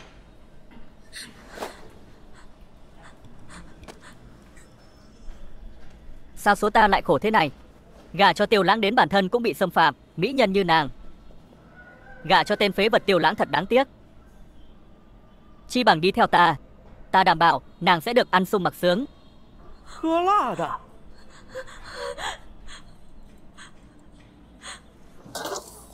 Quách thiếu, tên hỗn láo, tại sao lại quấy rầy nhã hứng của ta? Không xong rồi, tên phế vật Tiêu Lãng đến rồi. Tên phế vật đó đến tìm chết sao? Đi tìm mấy người, phế hắn cho ta. Dạ, Quách thiếu, không ngờ hắn còn dám đến cứu ta. Đường Bá Hổ, chẳng phải ngươi đã chết rồi sao? Hừ, ta là Đường Hắc Hổ. Ngươi giết huynh trưởng của ta, có nghĩ sẽ có ngày hôm nay không? Này, cơm có thể ăn bừa, nhưng lời không thể nói bừa. Ta nào có giết hắn, đừng có ngậm máu phun người. Hừ, ngươi không thừa nhận cũng không sao, nhưng ta sẽ không tha cho ngươi đâu. Đắc tội ta sẽ không có kết cục tốt đẹp gì đâu. Nói nhảm ít thôi, mau giao Vương Phi của ta ra đây. Chỉ bằng ngươi, một tên phế vật, cũng dám đến phủ thứ sử làm càn sao? Giao hay không? Bây giờ ngươi quỳ xuống cầu xin ta đi, và chui qua háng ta nữa. Đợi khi nào Quách thiếu gia chơi chán nữ nhân của ngươi rồi, thì ta sẽ trả lại cho ngươi. Ngươi muốn chết, ngươi có thể làm gì được ta? Dám làm gì ta hả?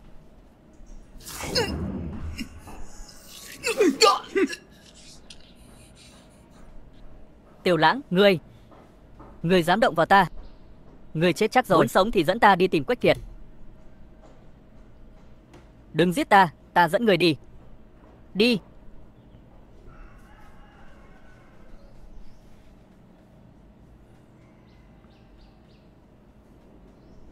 Quách Kiệt, ta cảnh cáo ngươi. Phụ thân ta là thái úy đấy. Ngươi mà dám động vào ta, ta sẽ bảo ông ấy diệt cả nhà ngươi. Mỹ Nhân, lát nữa ta sẽ dạy nàng đánh vần. Cha nàng chính là nhạc phụ của ta, ông ấy nữa giết ta sao? Cùng hầu hạ ta cho vui nào. Lát nữa ta sẽ cho nàng muốn sống cũng không được, muốn chết cũng không xong. Buông ta ra, buông ta ra. Đừng kêu nữa, có kêu vỡ trời cũng vô dụng thôi. Buông ta ra.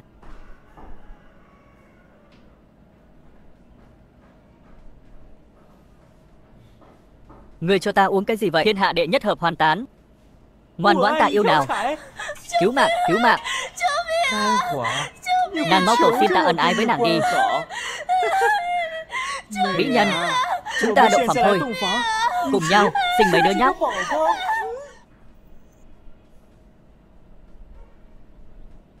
Sao lại là ngươi? Quách thiếu. Là Tiêu Lãng ép ta mà. Quách thiếu gia, cẩn thận. Ái phi cẩn thận. Quách thiếu, ngươi đúng là đồ phế vật. Ái phi, nàng không sao chứ? Thiếp không sao. Tiêu Lãng, ngươi thật ngông cuồng. Chẳng lẽ ngươi thực sự cho rằng bổn thiếu gia không tồn tại sao? Có đao thì đã sao? Hắn chỉ là một tên phế vật, ngay cả sách giày cho ta cũng không xứng. Ngươi dám làm gì ta? Đúng, Tiêu Lãng à. Nơi này là phủ thứ sử. Thứ sử ở đây chính là trời. Sợ rồi chứ gì? Bổn vương dám đến đây thì sẽ không sợ. Ngươi chỉ là một tên ngoại lai, dám ở đây làm càn. Tiêu Lãng. Hảo hán không chấp nhất thời. Chàng mau đi đi, nhanh chóng chạy trốn đi, đừng lo cho ta. Vương phi yên tâm.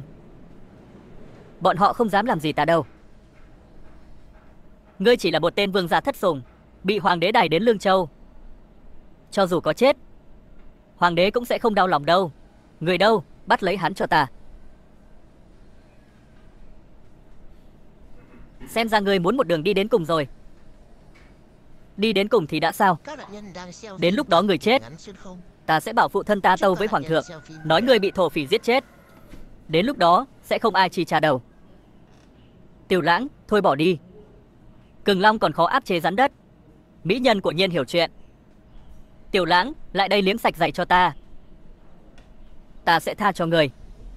Người ngông cuồng, trời cũng ngông cuồng. Ta khuyên ngươi, đừng quá kiêu ngạo. Kiêu ngạo thì đã sao? Ngươi có thể làm gì được ta? Quách thiếu ở đây chính là trời.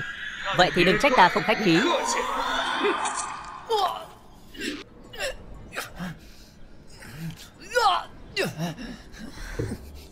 Tiêu Lãng, ngươi thật độc ác. Ta là người chưa bao giờ ghi thù. Có thù ta sẽ báo ngay. Hai tên gà mờ các ngươi cũng dám đến phủ thứ sử gây chuyện. Hay là chúng ta cá cược một phen, giữa ban ngày ban mặt. Ngươi dám ở phủ thứ sử hành hung người khác, bắt lấy hắn cho ta.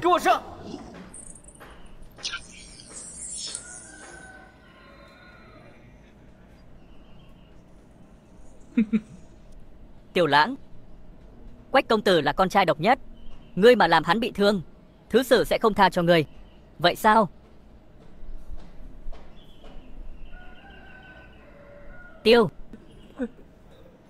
Tiểu Lãng, à không, vương gia, cầu xin ngài tha cho ta. Chỉ bằng ngươi mà cũng dám hung hăng với bổn vương. Vương gia, cầu xin ngài cứ coi ta như gió thoảng mây bay đi. Quỳ xuống xin lỗi ái phi của ta. Vương phi, xin lỗi, là ta có mắt như mù. Ái phi, hết giận chưa?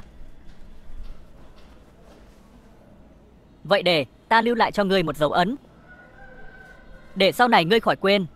Xem ngươi còn dám chọc giận ta nữa không.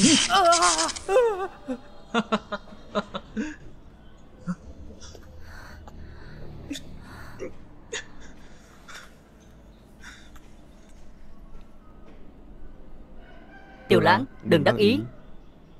Ta nhất định sẽ bảo cha ta bắt ngươi về quy án.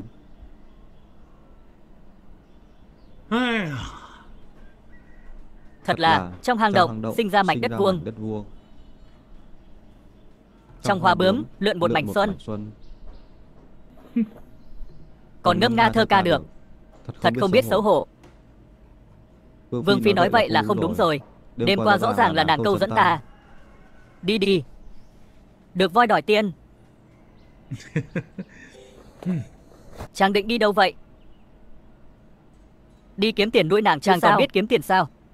Nói đến kiếm tiền, ta đây xưng thứ hai thì không ai dám xưng thứ nhất.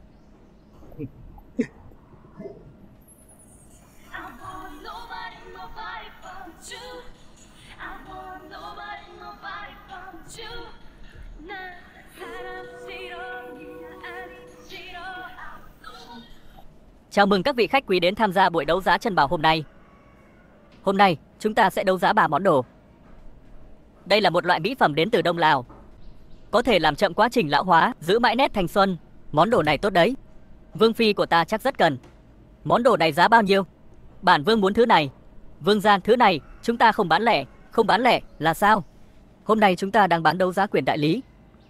Ngài sẽ đấu giá quyền đại lý mỹ phẩm. Chúng ta sẽ chỉ cung cấp mỹ phẩm cho ngài. Ngài có thể bán ở Tây Vực và Tấn Quốc. Thì ra là vậy. Phụ nữ chắc chắn sẽ thích loại mỹ phẩm này. Chắc chắn sẽ kiếm được rất nhiều tiền.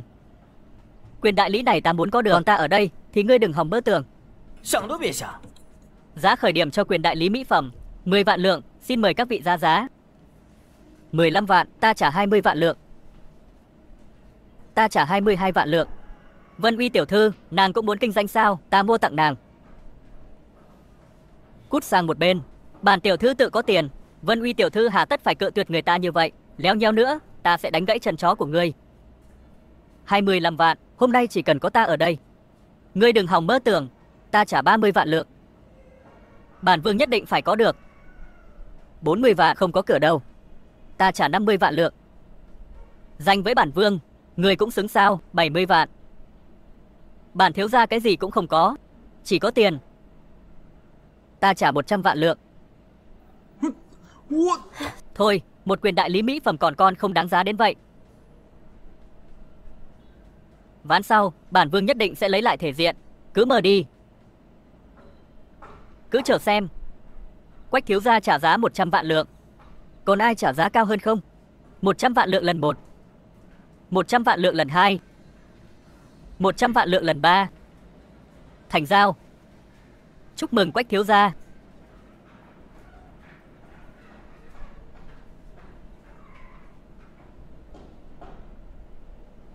Muốn không? Qua đây với ta nhường quyền đại lý cho cô. Đồ thần kinh. Vợ ngươi bị người ta trêu ghẹo, thế mà ngươi cũng nhịn được, liên quan gì đến cô, đồ hèn nhát. Tiếp theo chúng ta sẽ đấu giá quyền đại lý cho sản phẩm thứ hai. Món này gọi là nước hoa, chỉ cần một giọt, toàn thân thơm phức, động mãi không phai. Đây là đồ tốt đấy. Món này ta nhất định phải có. Thơm quá. Nếu vương phi đã thích, vậy bản vương sẽ đấu giá quyền đại lý này. Muốn lấy thì phải bước qua xác ta trước đã. Đừng dài dòng nữa. Giá khởi điểm là bao nhiêu? Quyền đại lý nước hoa, giá khởi điểm là 50 vạn lượng. Ta trả 60 vạn lượng. 70 vạn. Ta trả 100 vạn lượng. 120 vạn. Người dám tranh với ta, không sợ ta phế truất người sao? Loại nước hoa này được ưa chuộng như vậy, chắc chắn sẽ kiếm bộn tiền. Quyền đại lý này ta nhất định phải có. Ta trả 150 vạn lượng. Quách thiếu gia trả giá 150 vạn lượng. Còn ai trả cao hơn không? Ta trả 200 vạn. Sao nào, hết tiền rồi à? Người không biết thực lực nhà họ Quách ta rồi. Ta trả 250 vạn lượng. Thôi bỏ đi. Người ta phải đấu tranh đến cùng. Quyền đại lý này ta nhất định phải có. Ta trả 300 vạn. Ngươi điên rồi à? 300 vạn lượng. Ngươi phải bán bao nhiêu chai nước hoa mới thu hồi vốn được? Món này bán 100 lượng một chai, đám quan lại quý tộc sẽ tranh nhau mà mua. Một năm bán 50 vạn chai là chuyện nhỏ. Nói cũng phải. Ta trả 350 vạn lượng. Tư Mã tiểu thư, xin lỗi. 500 vạn, muốn tranh với ta ư? Không có cửa đâu.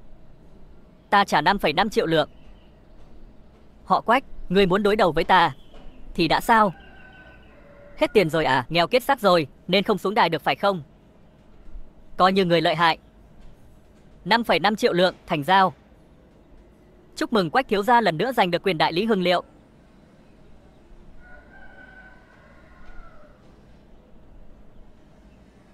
Vòng sau, ngươi sẽ không được may mắn như vậy đâu.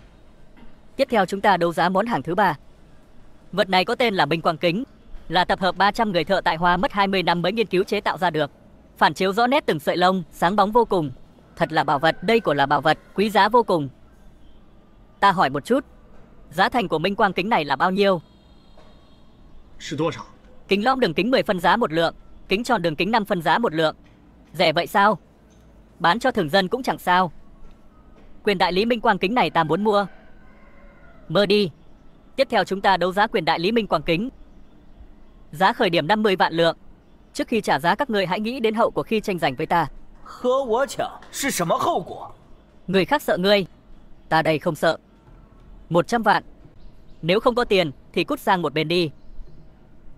Ta trả 200 vạn lượng. Người chắc chắn muốn đối đầu với ta đến cùng sao? Người có thể làm gì được ta? Người có biết cướp đi kế sinh nhai của người khác khác nào giết người nhà họ? Ta hôm nay muốn cướp đi kế sinh nhai của người, để ngươi chết đói ở cái nơi khỉ ho có gáy này. Nếu ngươi đã muốn đấu, vậy thì ta sẽ đấu với ngươi đến cùng. 500 vạn, 500 vạn lượng sợ là toàn bộ giá trị con người ngươi rồi nhỉ? Vậy thì đã sao? Ngươi đã bỏ ra 600 vạn rồi. Còn tiền nữa không? Cha ta làm thứ sử Lương Châu mấy chục năm nay. Tài sản trong nhà hơn 10 triệu lượng. Sao phải sợ ngươi? Ta không tin. Ta trả 800 vạn lượng. Ngươi còn theo nữa không? Nếu ngươi có thể bỏ tiền ra, coi như người thắng. 800 vạn lượng lần 1, 800 vạn lượng lần 2, 800 vạn lượng lần 3. Chúc mừng Quách thiếu gia, lần nữa giành được quyền đại lý minh quang kính. Chỉ bằng ngươi cũng dám tranh với ta sao? Tại sao ta phải tranh? Những thứ này vốn dĩ là của ta.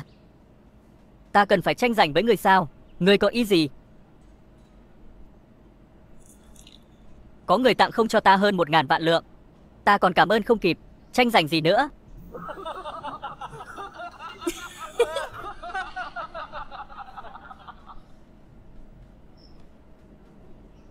Ta biết rồi.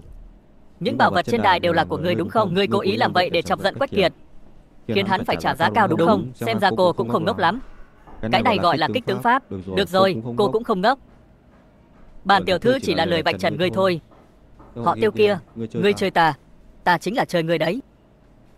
Ngươi chết chắc rồi. Ai nha, ta có chết hay không thì không biết. Ngươi vẫn nên lo cho bản thân mình đi.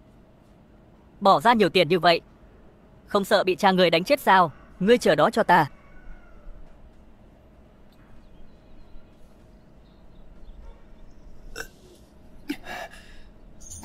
Quách thiếu, Đường Hắc Hổ muốn ta giúp người báo thù. Được. Nhưng ta muốn mượn ngươi một thứ. Chỉ cần có thể báo thù. Trên người ta có gì, Quách thiếu gia đều có thể lấy đi. Quách thiếu gia, ngươi muốn mượn gì? Ta muốn mượn mạng của ngươi.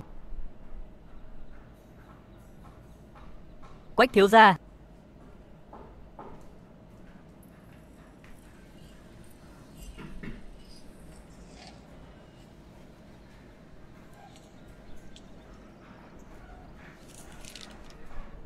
Phát tài rồi, lần này chúng ta thật sự phát tài rồi. Không nhìn ra nha, nàng vẫn là một cô gái tham tiền. Cả đời ta chưa từng thấy nhiều tiền như vậy. Sau này ta sẽ kiếm được nhiều hơn nữa. Nhưng mà lần này ngươi lừa bọn họ nhiều tiền như vậy, sợ là bọn họ sẽ không bỏ qua đâu. Bọn chúng có thể làm gì được ta? Ta chỉ lo không qua được cửa ải của Quách Anh. Quách Anh chẳng qua chỉ là một tên tiểu tốt.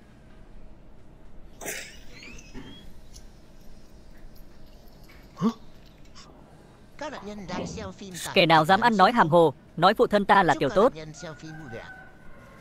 Báo ứng đến rồi. Tiêu Lãng, người gây án mạng rồi. Đường Hắc Hổ chết rồi. Đúng vậy, Đường Hắc Hổ chết rồi. Ngươi thật là tâm ngoan thủ lạt. Ngay cả người mình cũng không tha. Ngươi đừng có ngậm máu phun người. Người đâu, bắt hắn lại cho ta.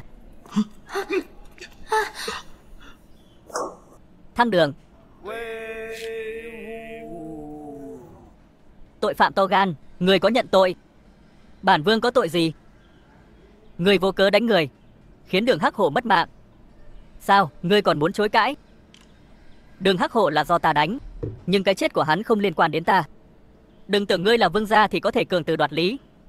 Bản vương thân chính, cần gì phải cường từ đoạt lý? Miệng lưới cũng cứng lắm. Tiểu Lãng, Đường Hắc Hổ đang nằm đây. Hung thủ không phải ngươi thì là ai? Đường Hắc Hổ chết khi nào? Tối qua. Tối qua ta đi tham gia buổi đấu giá. Làm sao có thể phân thân đi giết hắn? Ngươi đang ngụy biện. Nếu không phải ngươi đánh Đường Hắc Hổ thì hắn làm sao mà chết? Tại sao bản vương phải làm hại Đường Hắc Hổ? Ta làm sao biết được? Đường Hắc Hổ giữa đường bắt cóc vương phi. Theo luật pháp Đại Tấn, bắt cóc hoàng tộc tội đồng mưu phản. Mưu phản là tội chu di cửu tộc. Ta phế hắn 2 chân là đã nương tay lắm rồi. Ngươi nên biết ơn. Ngươi nói vớ vẩn. Đường Hắc Hổ rõ ràng là đến mời vương phi đến phủ thứ sử làm khách. Vậy sao? Vậy có cần ta tìm vài nhân chứng cho người không? Đi tìm đi, xem ai dám ra làm chứng cho người. Không cần tìm đâu. Ngay trước mắt đã có một người rồi. Là ai? Kêu hắn ra đây. Ta có thể làm chứng. 2 người là vợ chồng, thông đồng với nhau, không thể làm bằng chứng. Quách Anh, ngươi thật là muốn bóp méo luật pháp. Ái Phi, quan phụ mẫu bọn họ rõ ràng là muốn hãm hại ta. Sao nàng lại phải ra mặt như vậy? Họ Tiêu, ngươi nói đúng rồi đấy. Ta chính là muốn hãm hại ngươi. Ngươi chắc chắn có thể khiến ta ngồi tù như vậy sao? Hôm nay ngươi nhất định phải ngồi tù. Phật tổ cũng không cứu được ngươi đâu. Ta nói được làm được. Lương Châu này không phải là nơi ngươi có thể một tay che trời. Vậy ngươi tìm ra một nhân chứng để ta xem là ai dám đối đầu với ta. Không cần đứng ra, nằm cũng được. Ngươi sẽ không nói Đường Hắc Hổ là nhân chứng của ngươi chứ? Đúng, nhân chứng của ta chính là Đường Hắc Hổ. Tiểu Lãng, chàng hồ đồ rồi. Để ngươi chết làm chứng. Tiểu Lãng chưa tỉnh ngủ sao? Đầu óc ngươi bị lừa đá rồi à? Người chết cũng có thể làm chứng. Ai nói người chết không thể nói? Vậy ngươi để hắn nói một câu cho ta xem. Được.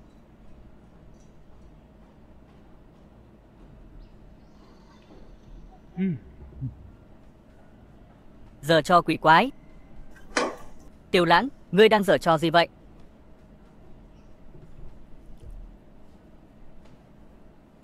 Đường Hắc Hổ muốn ta thay hắn cáo trạng.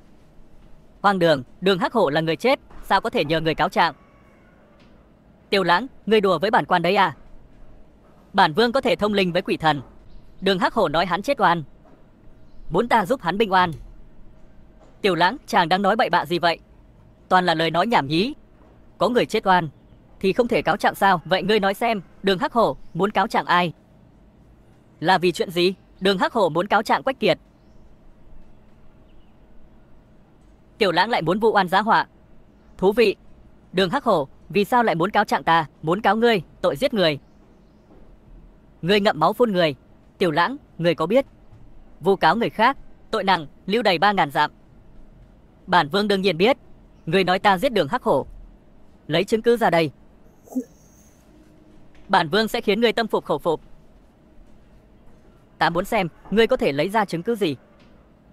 Ngươi có biết người chết cũng có thể nói chuyện? Người chết nói chuyện? Nghe chưa từng thấy. Đường Hắc Hổ nói hắn bị người bóp cổ chết. Ngươi nói bậy. Đường Hắc Hổ hai mắt trợn trừng.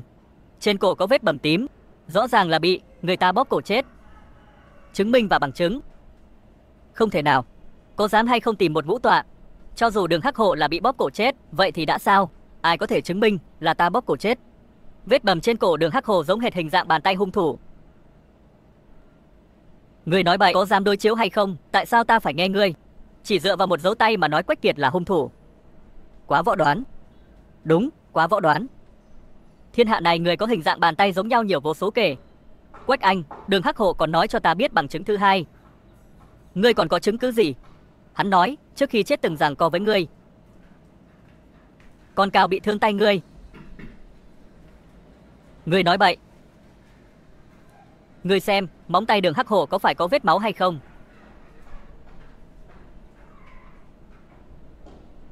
Mọi người xem. Trên tay Quách Kiệt có vết thương. Hắn không phải hung thủ.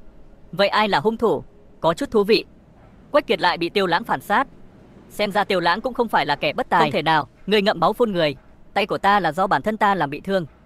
Vậy sao? Vậy có dám hay không tìm một vũ tọa đối chiếu một chút, sẽ chứng minh được ngươi có phải hung thủ hay không? Không thể nào, hung thủ không phải ta. Ngươi nói bậy. Quách Anh, có dám gọi ngũ tọa đến đây không? Ngũ tọa hôm nay nghỉ. Thật sự nghỉ sao? Dạ thì ngươi làm được gì ta? Ngươi có thể làm gì ta? Vụ án này tạm hoãn xử sau, lui chiều. Ta cho ngươi đi rồi sao? Tiêu Lãng đây là chuẩn bị đối đầu với Quách Anh đến cùng sao? Bản quan muốn đi, cần gì ngươi đồng ý? Đường Hắc Hổ nhờ ta truyền lời cho ngươi. Nếu Quách Kiệt không đền mạng, hắn sẽ tự tay báo thù.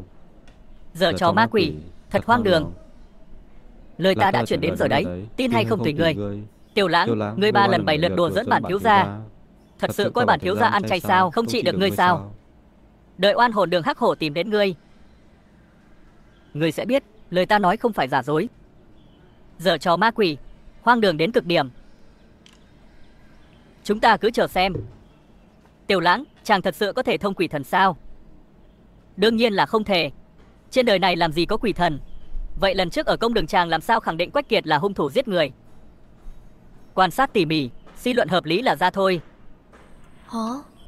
Vậy chàng nói oan hồn Đường Hắc Hổ sẽ báo thù là đang hù dọa Quách Kiệt sao? À, không phải. Đường Hắc Hổ nhất định sẽ tìm Quách Kiệt báo thù. Đường Hắc Hổ không phải đã chết rồi sao? Làm sao có thể báo thù? Người chết đương nhiên không được, nhưng người sống có thể. Người sống trước khi Quách Kiệt chết. Đường Hắc Hổ phải sống. Chàng muốn giết Quách Kiệt. Quách Kiệt dám động tay động chân với nàng chính là tìm chết, nhất định phải khiến hắn trả giá. Quách Anh là thứ sử Lương Châu. Chàng giết Quách Kiệt, hắn sao có thể bỏ qua cho chàng? Giết hắn chẳng phải quá rẻ cho hắn sao? Vậy chàng định đối phó với Quách Kiệt thế nào? Ta muốn hắn sống trong sợ hãi. Sợ hãi? Ừ, đúng. Hồng Phi, điện hạ, giám sát Quách Kiệt, rồi đổ thứ này lên người hắn. 倒在他的衣服上。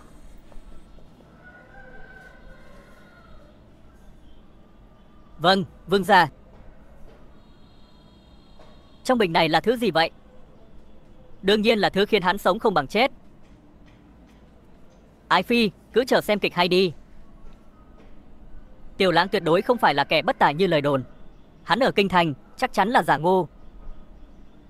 Bây giờ xem ra, quả đúng là như vậy. Tất cả mọi người đều bị Tiêu Lãng lừa rồi. Chuyện này phải nhanh chóng báo cho đại hoàng tử. Vậy, chuyện đại hoàng tử muốn người trừ khử Tiêu Lãng thì sao? Ban đầu tưởng rằng Tiêu Lãng là một tên phế vật, nghĩ người có thể dễ dàng giết chết hắn, nhưng bây giờ xem ra phải tự tay ta ra mặt rồi. Phụ thân ra tay, nhất định thành công. Vài ngày nữa là ngày hội minh của Đột Quyết, Tây Vực và Lương Châu. Nhân cơ hội này giết chết Tiêu Lãng. Nhưng mà hội minh Tam Phương luôn do Đô đốc phủ quản lý. Thứ sử phủ chúng ta căn bản không thể nhúng tay vào. Chính vì không thể nhúng tay vào, chúng ta mới có thể thoát khỏi hiểm nghi. Ý của phụ thân là mượn dao giết người. Tiêu Lãng chết trong hội minh Tam Phương, hoàng thượng nhất định hạ chỉ điều tra triệt để. Từ Mã Uy sẽ gặp xui xẻo. Ta có thể nhân cơ hội đó lấy được chức đô đốc Lương Châu. Đến lúc đó, con đường tơ lụa sẽ thuộc về chúng ta. Vừa có thể trừ khử Tiêu Lãng, lại có thể có được binh quyền, còn có thể quản lý con đường buôn bán. Một mũi tên trúng 3 đích. Cao tay, của là cao tay. Ngươi nghe này.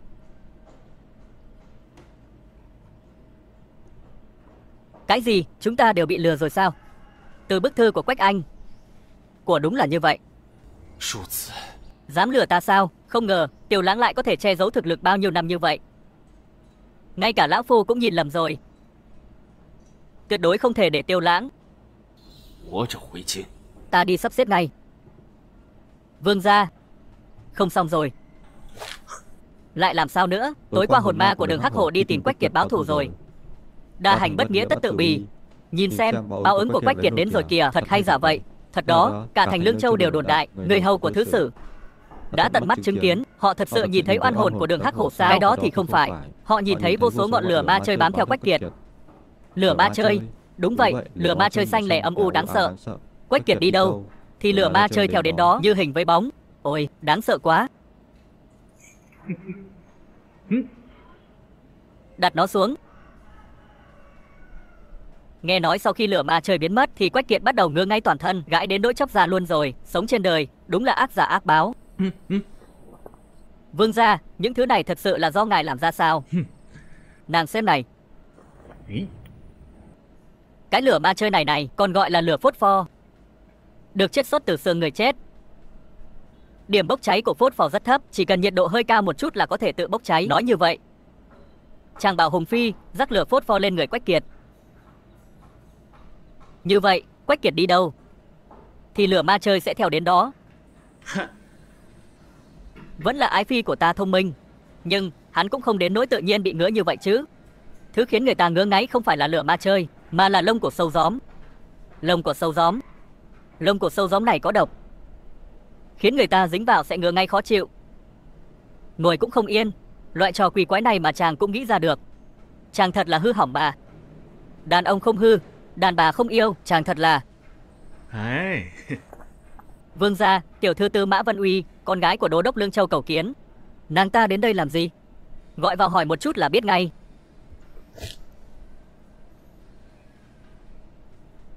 Không biết Tư Mã tiểu thư tìm ta có chuyện gì? 10 ngày nữa là ngày hội minh của các nước Tây Vực, Đột Quyết và Lương Châu. Hội minh gì? Cái này ta biết. Tây Vực, Đột Quyết và Lương Châu mỗi 2 năm đều tổ chức một cuộc tỷ thí. Ai thắng cuộc tỷ thí này sẽ được độc hưởng quyền lợi về tơ lụa. Con đường tơ lụa đúng là miếng mỡ béo bở. Đúng vậy, cho nên ta muốn nhờ Túc Vương điện hạ giúp một việc. Nói ta nghe thử xem. Ta muốn mời điện hạ tham gia tỷ thí. Quách thứ sử nói ngài có thể giúp chúng ta giành chiến thắng. Đây là ý kiến của Quách anh sao? Đúng vậy, tối qua ông ta đã đến phủ đô đốc, giới thiệu điện hạ với phụ thân ta. Ta và Quách anh có thủ oán. Hắn sẽ tốt bụng như vậy sao? Quách thứ sử nói, tiến cử người tài thì bỏ qua mọi thủ oán cá nhân. Lời này nói ra, ngay cả bản thân hắn cũng không tin. Vương gia, chuyện này nhất định có âm mưu. Nhưng điện hạ tài hoa hơn người là ta tận mắt chứng kiến. Tư Mã tiểu thư quá khen rồi. Nhưng mà chuyện tỷ thí này cũng không phải là không thể. Sau khi thành công, ta muốn tham gia vào việc buôn bán ở Tây Vực. Không thành vấn đề. Chuyện lớn như vậy mà cô có thể tự ý quyết định sao? Phủ đô đốc phụ trách bảo vệ sự an toàn cho thương nhân. Thương nhân phải trích 2 phần lợi nhuận giao cho phủ đô đốc. Vậy thì thương nhân càng nhiều càng tốt. Nói như vậy, phủ đô đốc chính là đang thu phí bảo kê.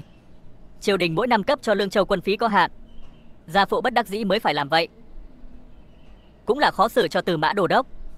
Vậy điện hạ, chúng ta nhất ngôn ký xuất. Được, nhất ngôn ký xuất. Quách thiếu, trời nóng như vậy, ngươi còn cuộn mình trong chăn, không thấy nóng sao? Thật khó nói hết lời. Thủ lĩnh Hà Lỗ Đài, chúng ta vẫn nên bàn về chuyện hội minh trước đã. Không biết là lần này Quách thứ sử mời chúng ta đến đây là có chuyện gì muốn dặn dò. Lần thi viết này, nhà họ Tư Mã đã mời một người có tài văn chương rất tốt. Điều này rất bất lợi cho các người. Vậy chúng ta phải làm sao? Chẳng lẽ ngồi chờ chết sao? Ý của phụ thân ta là thay đổi nội dung thi viết. Thay đổi nội dung thi viết. Nhưng chúng ta hoàn toàn không chuẩn bị gì cả. Không sao, ta sẽ cho các người biết trước để thi. Còn 10 ngày nữa, các người hãy sắp xếp người luyện tập cho tốt. Nội dung thi viết là gì?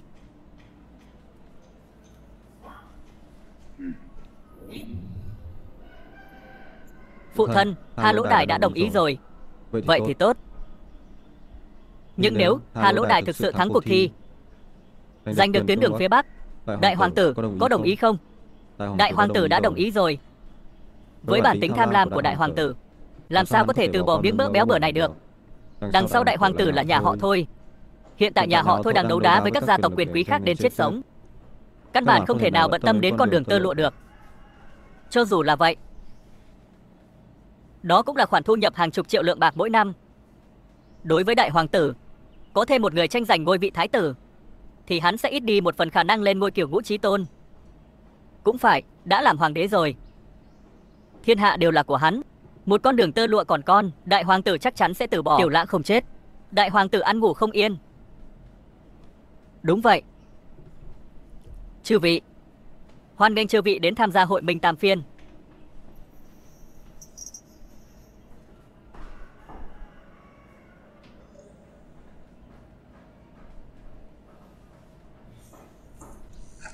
Chúng ta vẫn theo lệ trước đây. Bắt đầu cuộc thi luôn đi. Khoan đã. Ta có ý kiến, không biết thủ lĩnh Hà Lỗ Đài có ý kiến gì. Theo lệ những năm trước, đề thi đều là những bài thơ phú, có lợi cho các người Hán, không công bằng cho Thảo Nguyên và Tây Vực chúng ta. Ta yêu cầu đổi đề tài. Đúng, không công bằng. Đổi đề tài, không công bằng. Đổi đề tài, đổi đề tài. Tư Mã đô đốc, ông thấy chưa? Mọi người đều nghĩ như vậy. Thủ lĩnh Hà Lỗ Đài, các người đã thông đồng từ trước đúng không? Tư Mã đô đốc, Đổi đề tài là nguyện vọng của mọi người. Vẫn nên là đồng ý. Họ Quách, thì ra là ngươi giở trò sau lưng. Hiền chất nữ nói vậy thì oan cho ta quá. Này, Tư Mã tiểu thư không cần phải đôi co với loại người này. Hắn rõ ràng là răng bẫy chờ chúng ta chui đầu vào đấy. Điện hạ, chúng ta phải làm sao đây?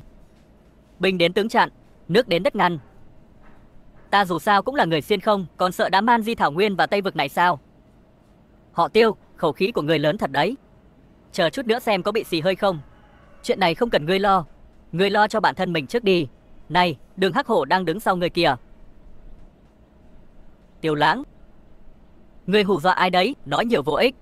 Mau bắt đầu thi đi. Được, vậy các ngươi nói đi. Vòng đầu tiên thi gì? Chúng ta thi đấu cờ. Đấu cờ? Cờ tướng hay cờ vây? Chúng ta thi cờ vây. Ngươi chắc chắn thi cờ vây? Ta chắc chắn, nhất định và khẳng định. Tư Mã tiểu thư, cô biết chơi cờ vây chứ? Bản tiểu thư không biết chơi cờ. Tốt. Ván này do Tư Mã tiểu thư ra đấu. Tiểu Lãng, ngươi điên rồi sao? Tiểu Lãng, ngươi điên rồi à? Ta không biết chơi cờ vây. Não ngươi uống nước rồi sao? Cô ta không biết chơi cờ mà ngươi lại để cô ta lên. Chính vì Vân Uy tiểu thư không biết chơi cờ mới có thể thể hiện được phong thái của đất nước ta. Ta hiểu rồi. Ngươi cho rằng ván này chắc chắn sẽ thua, cho nên để Vân Uy ra mặt, để cô ta gánh trách nhiệm thất bại, đúng không? Thì ra là vậy. Tiểu Lãng, ngươi cứ làm rồ rụt cổ đi. Tiểu Lãng, ngươi đây là hại ta mà. Tư Mã tiểu thư, yên tâm. Để bổn vương dạy cô vài chiêu. Đảm bảo cô nhắm mắt cũng có thể thắng đám người man di này. Họ Tiêu, ngươi thật là khoác lác. Chờ một lát nữa người sẽ biết ta có khoác lác hay không.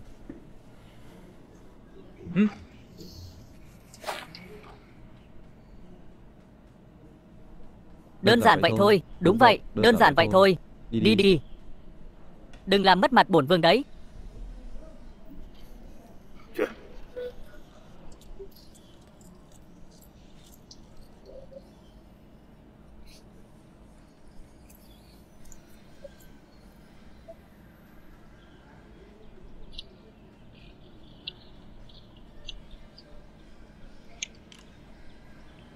Vương gia, Tư Mã tiểu thư thật sự có thể thắng sao? Cô ta thắng được, tên trấn này đổi thành Thanh Long trấn. Trấn này, thành này nhất định sẽ thắng. Thật hay giả vậy? Không tin, nàng xem.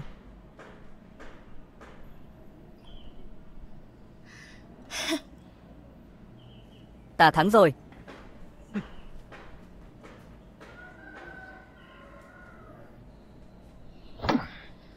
Ván này chúng ta đi sau, các người chiếm tiên cơ. Phải 3 ván 2 thắng mới công bằng, 3 ván 2 thắng mới công bằng. 3 ván 2 thắng, đấu thì đấu. Bản tiểu thư nhất định cho các người thua tâm phục khẩu phục. Vương gia, ván này chúng ta có thể thắng không? Chắc chắn rồi. Tại sao? Đây là thế đi sau, trận pháp tất thắng. Tam bộ tuyệt sát trận. Yên tâm đi, chắc chắn thắng. Ta thua rồi. 3 ván 2 thắng. Ván này, bản tiểu thư thắng. Tốt, tốt. Hảo. Quách đại nhân, ngài nên công bố kết của trận đấu rồi. Ván này Lương Châu Đô đốc thắng. Đa tạ vương gia chỉ giáo. Tư Mã tiểu thư khách sáo rồi. Tiểu Lãng, ngươi đừng đắc ý. Còn 2 ván nữa. Hiểu chết về tay ai còn chưa biết được. Ít nói nhảm, so cái gì? Ván thứ 2, chúng ta so vặn đầu gà. Vặn đầu gà? Vặn đầu gà là cái gì? Ta đã biết ngay người kiến thức nông cạn, chưa từng thấy qua. Người đâu, mang vặn đầu gà lên đây.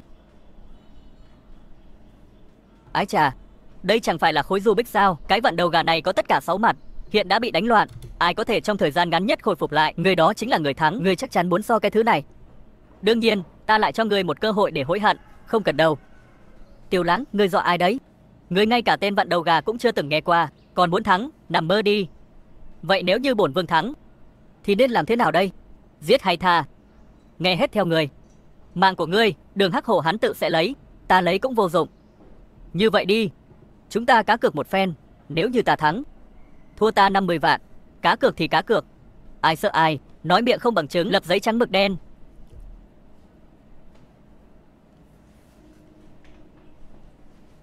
Đô đốc đại nhân, không bằng làm chứng cho chúng ta. Vương gia, người có nắm chắc không? Chuyện nhỏ, nhắm mắt cũng có thể thắng bọn họ. Ừ, được.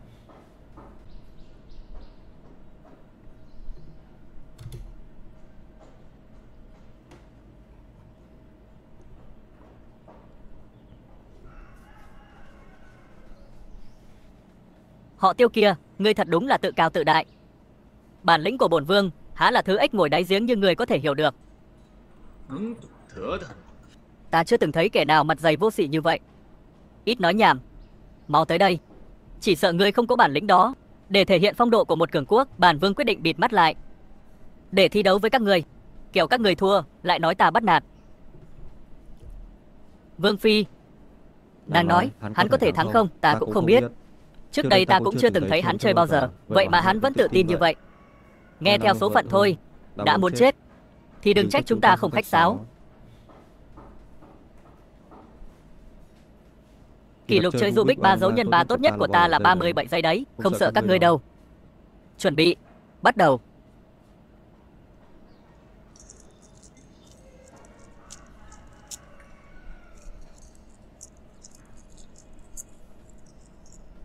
Hoàn thành. Họ Tiêu, người gian lận. Mọi người đều đang nhìn kìa. Ta gian lận thế nào? Không thể nào. Ngươi tuyệt đối không thể nào hoàn thành Rubik trong thời gian ngắn như vậy được. Được, vậy ta sẽ quay chậm lại cho các người xem một lần nữa.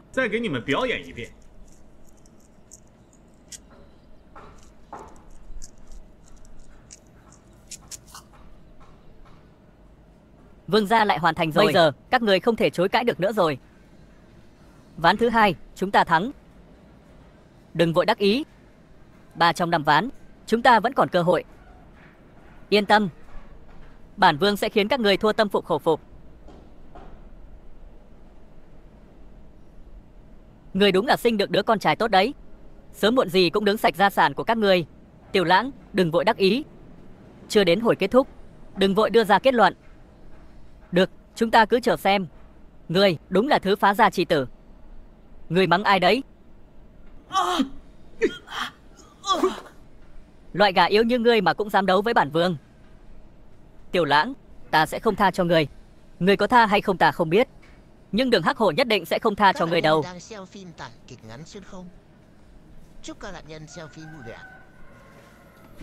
Ôi, Tiểu Lãng, ngươi thật là lợi hại. Bịt mắt mà cũng có thể chơi Rubik. Chỉ là cho mèo, không đáng nhắc đến. Ngươi cũng dạy ta đi.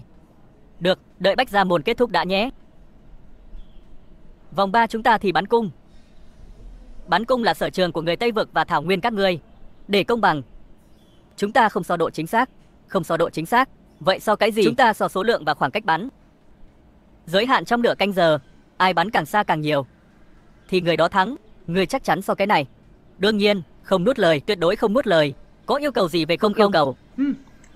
Nếu ngươi muốn nhận thua như vậy, được. Bản vương sẽ thành toàn cho ngươi. Ta là dũng sĩ số 1 đột quyết. Lực có thể nâng đỉnh. Ai dám so tải với ta? Sao lại là Hà Lỗ? Hắn tự mình ra trận. Hắn lợi hại lắm sao? Hà Lỗ đại lực lớn vô song, từng một ngày bắn chết 200 con sói Thảo Nguyên. Nghe cũng ra gì và này nọ đấy. Sợ rồi chứ gì, sợ thì đầu hàng nhận thua đi. Nhận thua hả? Ta thấy, ngươi nhận thua là vừa. Ngươi dám sỉ nhục ta. Tiểu Lãng, ngươi dám xuống đây so tài với ta không? Đối phó với loại gà mờ như người căn bản, không cần bản vương ra tay. Tiểu An Tử, có nô tài giành lấy chiến thắng trận này. Vương gia. Tiểu Lãng, ngươi điên rồi. Tiểu An Tử thân thể yếu đuối, làm sao có thể thắng? Vân Uy muội muội yên tâm, vương gia làm vậy nhất định có lý do của mình. Ái chà, Ái Phi thật tin tưởng ta. Ta tin tưởng chàng. Chàng có át chủ bài. Hãy cho Ái Phi hiểu ta. Tức chết ta mà.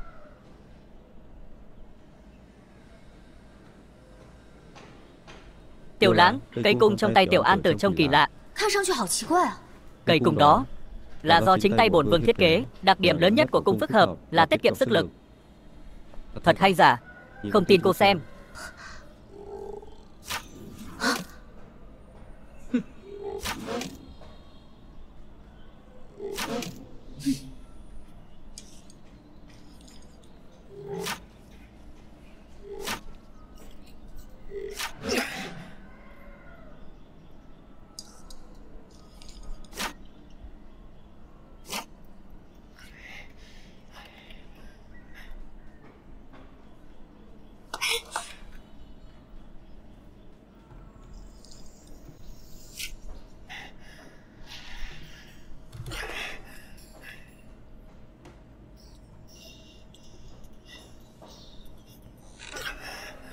Vương gia, nô tài xin được diện kiến.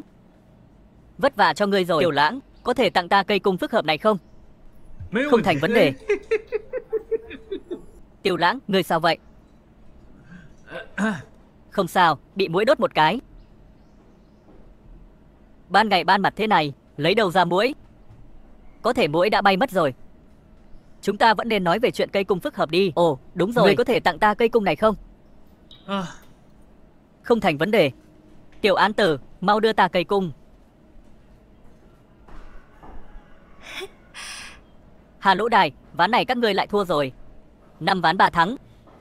Quyền kinh doanh con đường tơ lụa 2 năm tới thuộc về chúng ta. May mắn thôi. Này, Tiêu Lãng, ngươi thật lợi hại. Một mình giúp chúng ta giành chiến thắng trong hội mình. Có gì đâu, cô nên đa tạ Quách Thứ Sử. Tạ hắn, tại sao phải tạ hắn?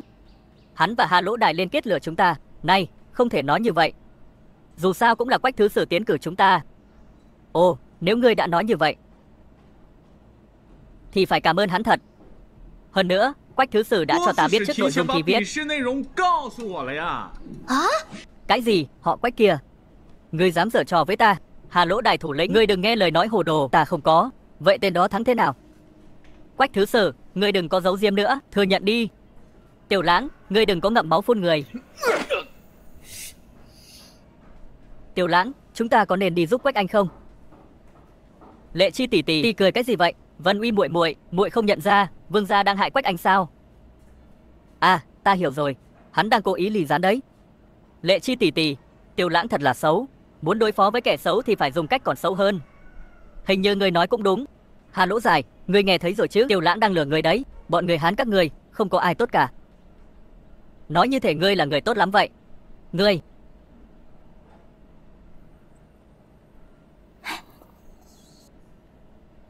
Hai người có muốn đánh Quách Kiệt không? Đương nhiên là muốn rồi. Chàng lại có chủ ý gì xấu xa rồi? Ái phi, nàng đang nói gì vậy? Ta đường đường là thân vương, sao có thể có ý đồ xấu xa được? Bớt giảo hoạt đi. Thôi được rồi, hai người đừng có tình trạng ý thiếp. Tiểu Lãng, mau nói xem làm sao để đánh hắn. Chúng ta không phải đánh hắn, mà là cứu hắn. Cứu hắn? Ý ngươi là sao? Đường Hắc Hổ sắp đến giết hắn rồi. Sao ngươi biết Đường Hắc Hổ muốn đến giết hắn? Bản vương có thiên nhãn thần thông. Thật hay giả vậy? Lát nữa, hai người cứ bắt chước ta là được. Ngươi lại thích giả thần giả quỷ.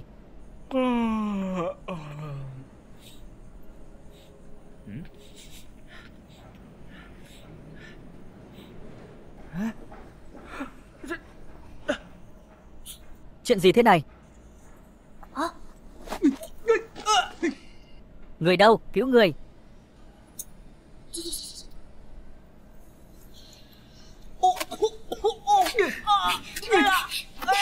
Chỗ nào bốc khói? Dẫm vào chỗ nào bốc khói. Đừng đánh nữa.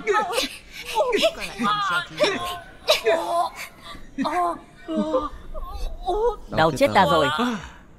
Kẻ thù gặp nạn, ta cũng ra tay nghĩa hiệp. Sao ta lại có lòng tốt như vậy? Tiểu Lãng, ta sẽ không tha cho người. Dám đấu với ta, cẩn thận ta bảo Đường Hắc Hổ tối nay đến tìm người. Ngươi dám đấu với ta, ngươi còn non lắm.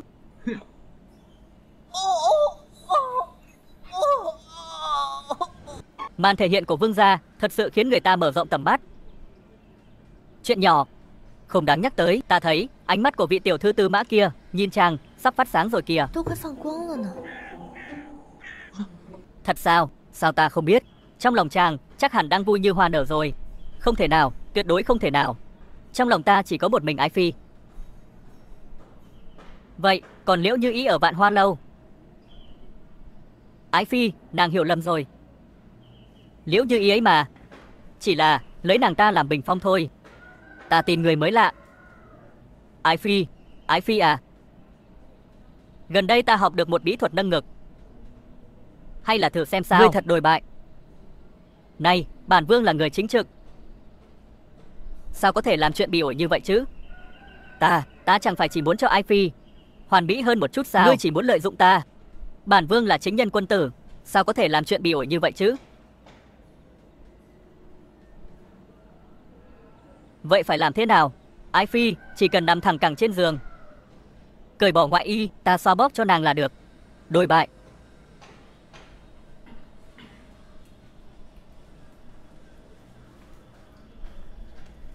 Ái phi, ta bắt đầu đây. Chàng mau kéo màn lại đi. Được, tuân lệnh. Đừng chạm vào đó. Nâng ngực mà, không chạm vào ngực thì chạm vào đâu? Vậy chàng nhẹ nhàng một chút. Được. Nóng quá, người nóng quá. Cởi yếm ra đi.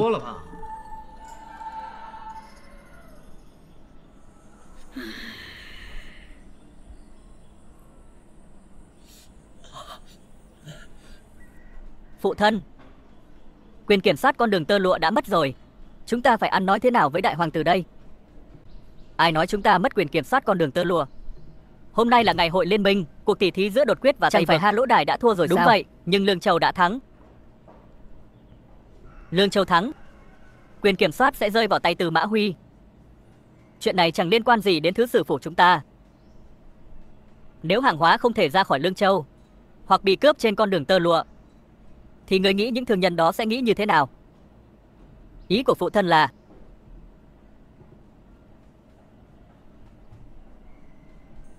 ngươi còn mặt mũi đến gặp ta sao? Thủ lĩnh Hà Lỗ Đài, lần hội minh này thất bại chỉ là ngoài ý muốn. Chúng ta cũng không ngờ Tiêu Lãng lại có bản lĩnh như vậy. Ta nghi ngờ các ngươi đã thông đồng từ trước rồi. Thủ lĩnh Hà Lỗ Đài, nếu chúng ta thực sự thông đồng với nhau thì còn đến tìm ngươi làm gì? Nói đi. Lần này đến tìm ta có chuyện gì? Thủ lĩnh Hà Lỗ Đài, ta hy vọng các ngươi có thể xuất binh quấy rối con đường tơ lụa. Cái gì? Quấy rối con đường tơ lụa? Đúng. Ngươi xem chúng ta là kẻ tiểu nhân nói mà không giữ lời sao? Đại hoàng tử đã nói, nếu ngươi có thể xuất binh, sau khi ngài ấy lên ngôi, quyền kiểm soát con đường tơ lụa sẽ thuộc về ngươi. Thật chứ? Tuyệt đối không nói dối. Nhưng đại bàng trên thảo nguyên sẽ không ăn thịt cừu để béo lên. Chúng ta có thể. Ái phi đúng là tiên nữ dáng trần, khiến người ta lưu luyến không muốn rời xa. Kẻ dối trá, tên vô lại. Này, nàng nói vậy là không đúng rồi. Còn không biết ai tối qua vừa khóc vừa nói ta. Ta vừa đen vừa, ngươi chính là cướp đoạt thân thể ta. Này, nàng là thế tử của ta, ta không quấn quýt lấy nàng. Vương gia, Tư Mã tiểu thư có việc tìm ngài. Cho nàng ấy vào. Tiểu Lãng, bọn thổ phỉ đột quyết chặn đường tơ lụa đến Tây Nhạc rồi. Thổ phỉ, ta sợ là bọn thổ phỉ này là quân chính quy của đột quyết và bọn thần là ấy chứ. Nhưng chúng cứ khăng khăng là thổ phỉ. Vậy sao cha cô không xuất binh tiêu phỉ? Tiêu phỉ cần tiền, quân phí triều đình cấp không nhiều. 2 năm nay thu nhập của thương lạc cũng không tốt. Rồi sao, ngươi kiếm được cả ngàn lượng từ nhà họ Quách. Dừng lại. Ta biết rồi. Cô đến để đánh địa chủ hả? Không thể nói như vậy được. Chỉ là người cũng không muốn đường tơ lụa bị cắt đứt chứ. Đường tơ lụa có hay không, với ta cũng chẳng sao. Mỹ phẩm, nước hoa, gương sáng bán ở trong nước cũng cùng không đủ cầu. Vậy ta có điều muốn mượn tiền, không phải là không được. Người có điều kiện gì? Nói nghe thử xem.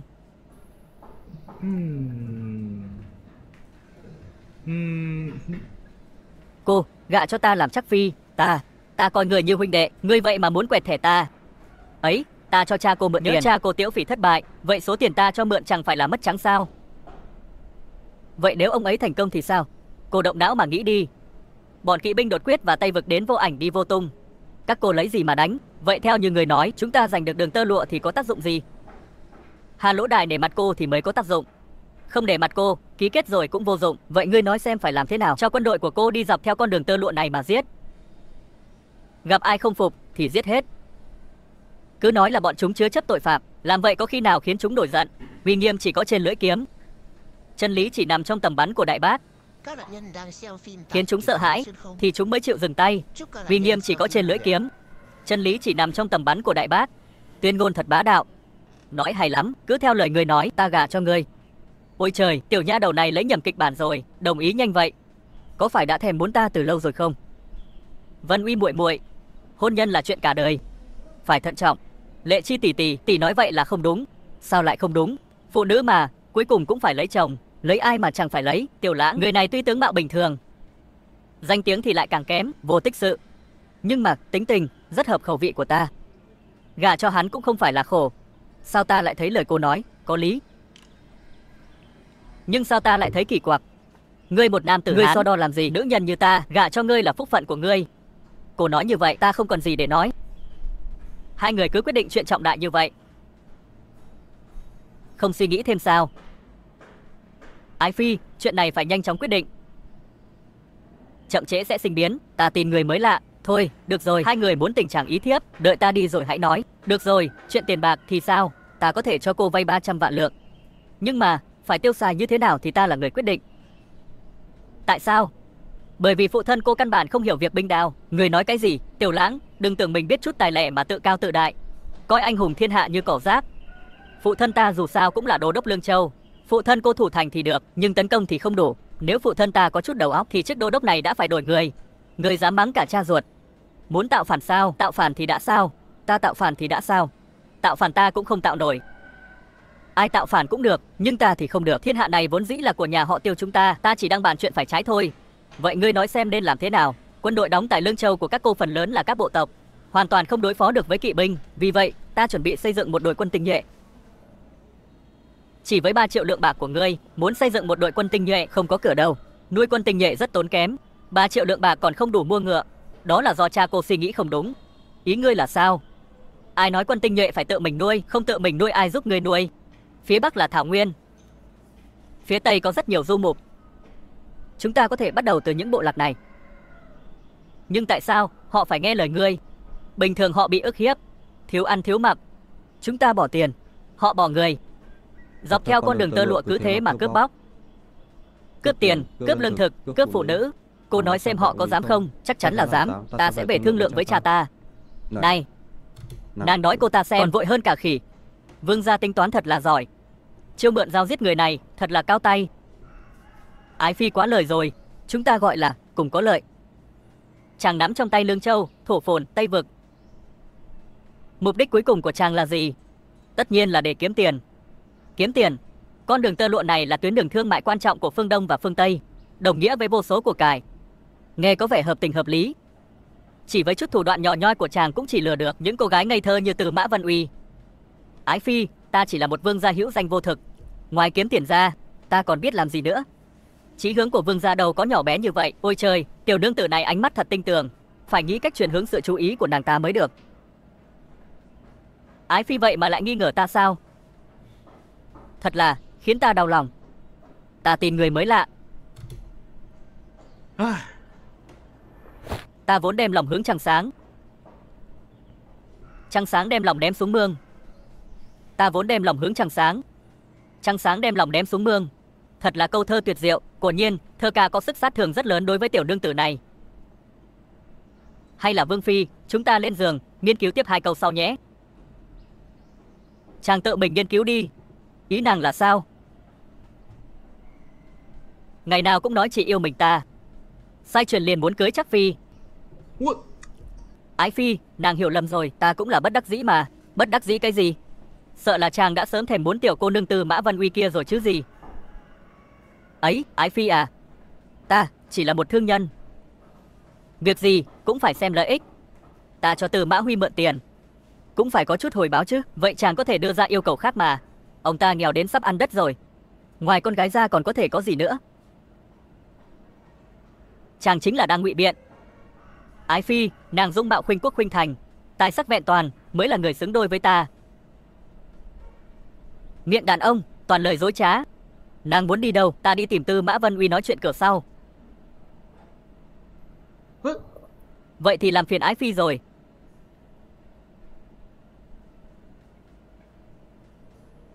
Hai người các ngươi tìm chỗ nào vắng vẻ mà trói cô ta lại. Vâng, thiếu gia, trói xong có cần đưa về phủ thứ sử không ạ? Không cần, đưa cô ta đến trang trại ngoại thành. Vâng ạ. Không có lệnh của ta, ai cũng không được động vào cô ta.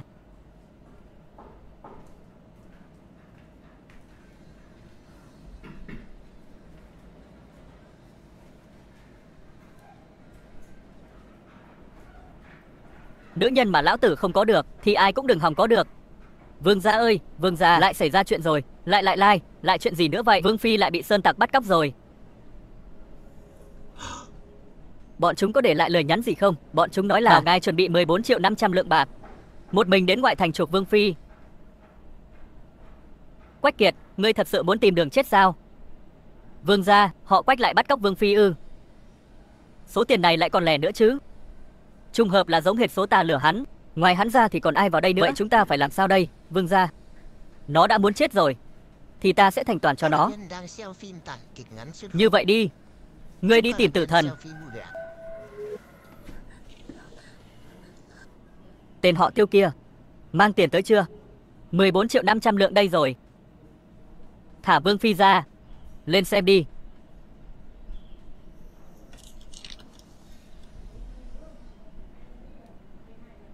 Giao vũ khí ra đây. Không có. Chàng đã bằng lòng bỏ tiền ra cứu ta. Chúng ta là vợ chồng. Sao ta có thể bỏ mặc nàng được? Đến lúc này rồi, còn tình trạng ý thiếp nữa sao? Thật cảm động quá đi. Quách Kiệt, thả Vương Phi ra. Ta tha cho người khỏi chết. Ta khỏi chết. Ngươi, tên phế vật tay trói gà không chặt. Cần người không có, cần đao không đao, còn dám hung hăng với ta. Thiên đường có lối người không đi, địa ngục không cửa ngươi lại xông vào. Đợi ta dạy nương tử ngươi học đánh vần. Hai người cùng xuống địa ngục. Mỹ nhân, đừng kêu nữa. Hừ, vậy ngươi xuống địa phủ mà tiêu hồn đi. Tiểu Lãng, đừng qua đây. Ngươi mà qua đây, ta sẽ giết cô ta.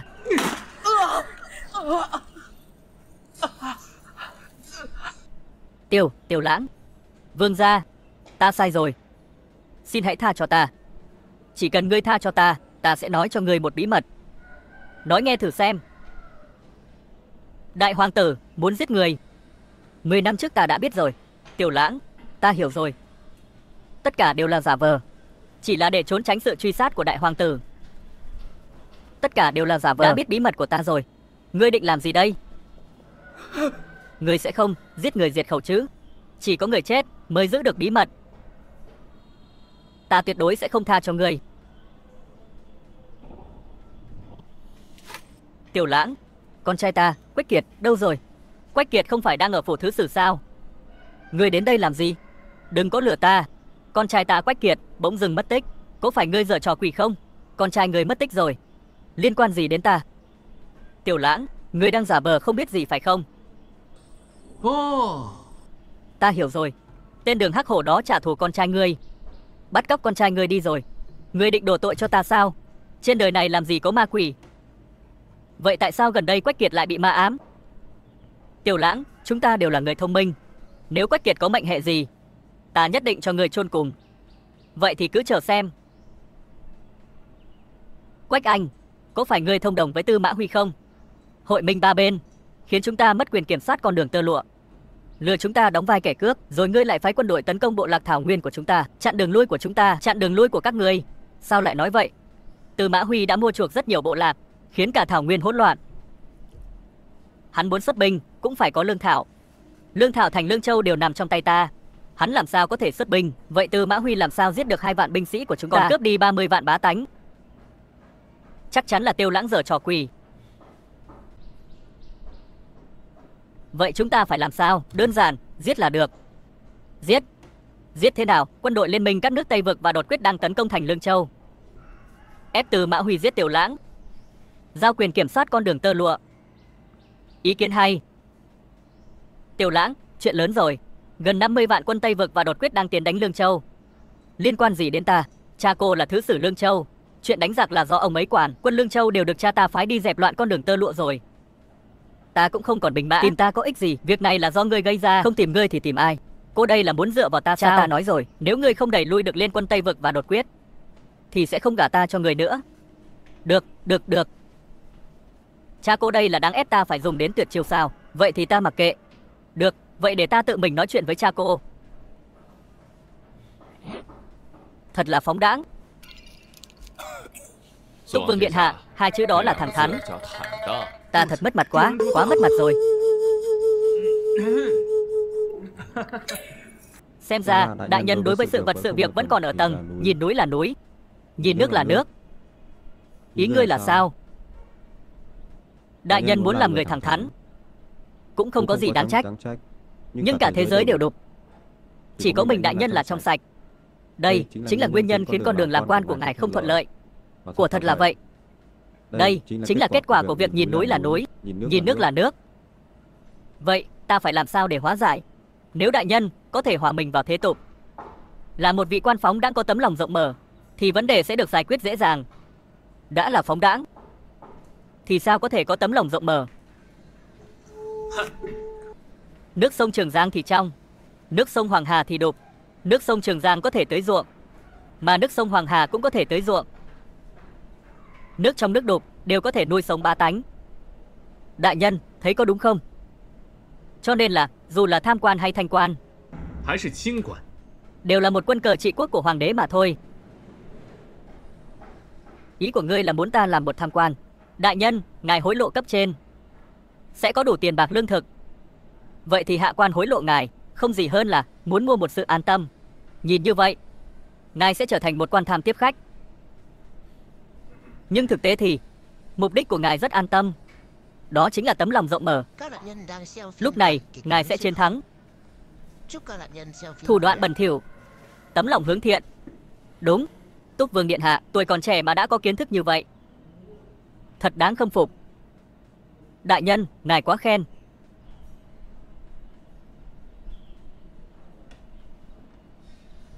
Chúng ta vẫn nên nói chuyện chính sự đi. Túc Vương hôm nay đến đây không chỉ là để nói chuyện đạo làm quan phải không? Phụ hoàng ta lâm bệnh, cơ thể ngày một yếu đi, triều đình hỗn loạn. Các quan viên trong triều đình liên tục dâng tấu, yêu cầu hoàng thượng lập thái tử. Chuyện này ta có nghe nói qua. Đại hoàng tử và tam hoàng tử có tiếng nói rất cao. Vậy đại nhân có biết vì sao phụ hoàng ta chưa chịu lập thái tử không? Xin được nghe rõ. Phía sau đại hoàng tử là thế gia, phía sau tam hoàng tử là võ quan. Dù phụ hoàng ta chọn ai, cũng chỉ có thể là một con rối. Cứ tiếp tục như vậy, đất nước sẽ rơi vào bi kịch của triều đại trước. Túc Vương, ngươi đây là đang nói quá rồi. Môn phiệt thì có gia tộc họ thôi thao túng triều chính, dẫn đến thượng phẩm không có hàn môn, hạ phẩm không có sĩ tộc. Lũ võ thần chỉ biết ăn không ngồi rồi, 喝冰血， bán đứng quân nhu. Cứ thế này, quốc gia sẽ không còn. Nói rất có lý. Vương gia nói với ta những điều này là có ý gì? Ta muốn tranh giành ngôi thái tử. Ngươi một là không có nội ứng trong triều, hai là không có quân đội ủng hộ. Muốn tranh ngôi thái tử khó như lên trời. Cho nên ta mới mong đô đốc đại nhân có thể giúp ta một tay. 能够助我一臂之力。 Ta chỉ có vài vạn binh mã, cho dù dốc toàn lực ủng hộ ngươi cũng vô ích. Nếu ta cho ngài thêm 30 vạn thiết kỵ thì sao? Ngươi lấy đâu ra nhiều thiết kỵ như vậy? Liên quân Tây Vực và đột quyết. Vương gia đang nói đùa sao?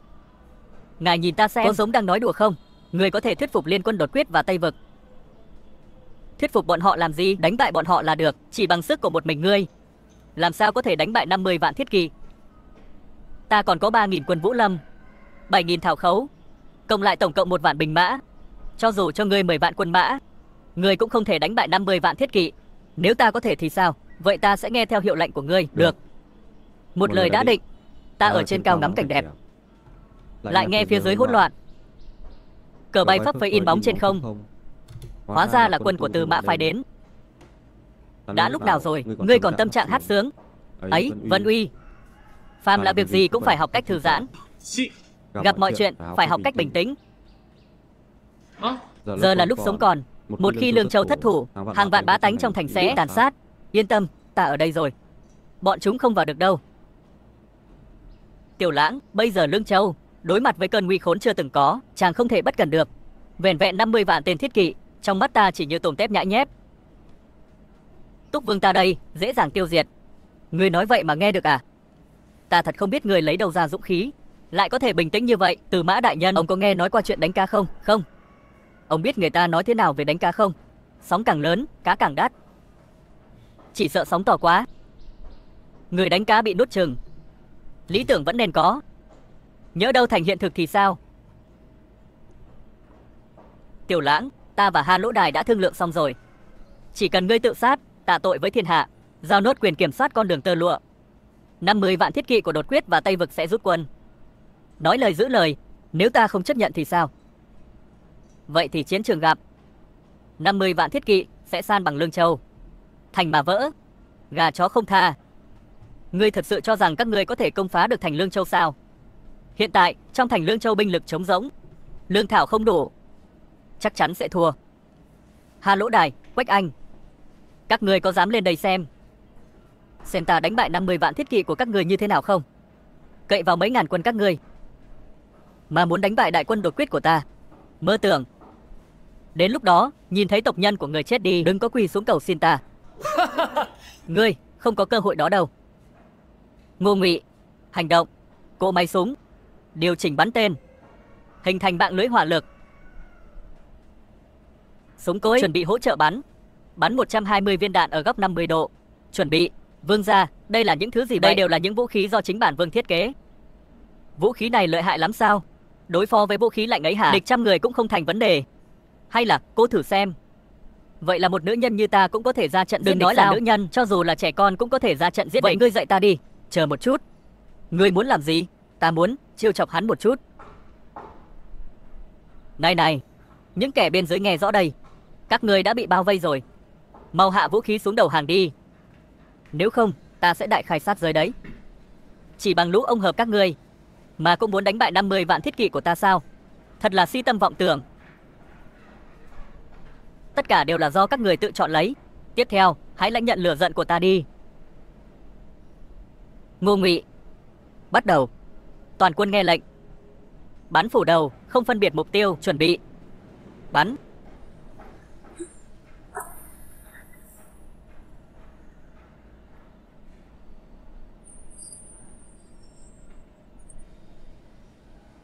Uy lực thật mạnh mẽ, có những vũ khí này tuyệt đối có thể lấy một địch trăm. Ngàn người không thể địch nổi. Các nạn nhân đang xem phim tản kịch ngắn xuyên không? Hàng hay không hàng? Ta đếm đến 3. Nếu các người vẫn không hàng, ta sẽ đại khai sát giới đấy. Chuẩn bị súng máy, chuẩn bị pháo hạm. Hàng, chúng ta hàng. Vậy thì hãy thể hiện chút thành ý đi. Muốn thành ý gì? Giết Quách Anh.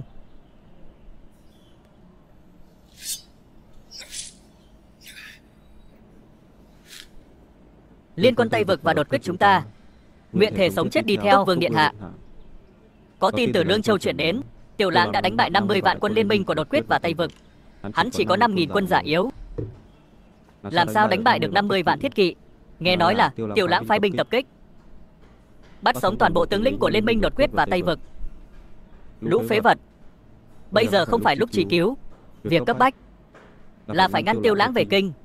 Đúng vậy, nếu Tiêu Lãng về kinh, hai người các người muốn tranh giành ngôi thái tử khó như lên trời. Vậy thì nghĩ cách đi. Loại bỏ hắn, trên đường áp giải về kinh cũng không giết được hắn. Bây giờ hắn binh cường mã tráng, làm sao giết? Vậy phải làm sao? Xuất phát từ hoàng đế, khiến hoàng đế lặng lẽ chết đi. Xử.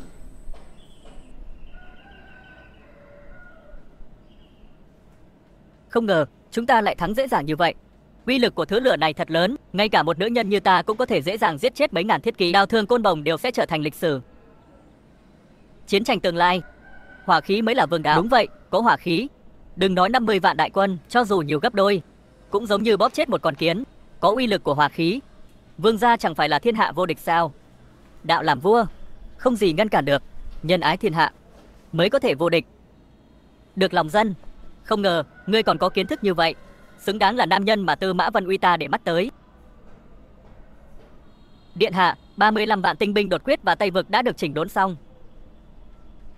Phiền đô đốc đại nhân rồi. Ngoài ra, kinh thành đột nhiên truyền đến tin tức, bệ hạ đột nhiên hôn mê bất tỉnh, xem ra là bọn chúng đã ra tay rồi. Vậy chúng ta phải làm sao? Về kinh, phiên vương chưa triệu kiến, không được vào kinh. Nếu vi phạm luật lệnh, tội đồng mưu phản. Bây giờ ta nắm trong tay 40 vạn thiết kỵ, kẻ nào dám nói ta tạo phản? Ba con, Tứ Quý. Cô bị điên à? Ta đánh ba còn cô đánh Tứ Quý. Ta muốn chặn ngươi đấy, không được à? Được, vậy cô đánh tiếp đi. Tứ Át. Tiếp, Tứ Tiếp. Sao cô có nhiều tứ thế? Tay tốt không được à? Được. 4, 5, 6, 7, 8, 9, 10. Hết rồi.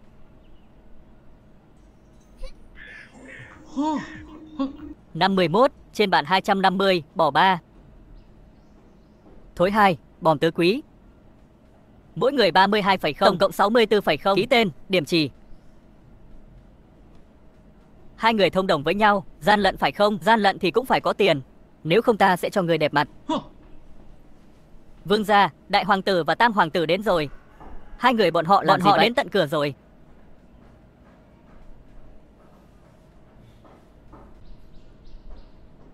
Tiểu Lãng, tên phế vật, dám tự ý hồi kinh. Ai cho ngươi lá gan đó? 40 vạn thiết kỵ Lương Châu cho ta lá gan đó, được không hả? Tiểu Lãng, trong mắt người còn tôn ti, còn trung nghĩa sao? Người không hiểu cái gì gọi là quân thần trên dưới, coi thường luật lệ triều đình. Phụ hoàng thân thể không khỏe, ta là con trai hồi kinh thăm nom, đã tận hiếu đạo.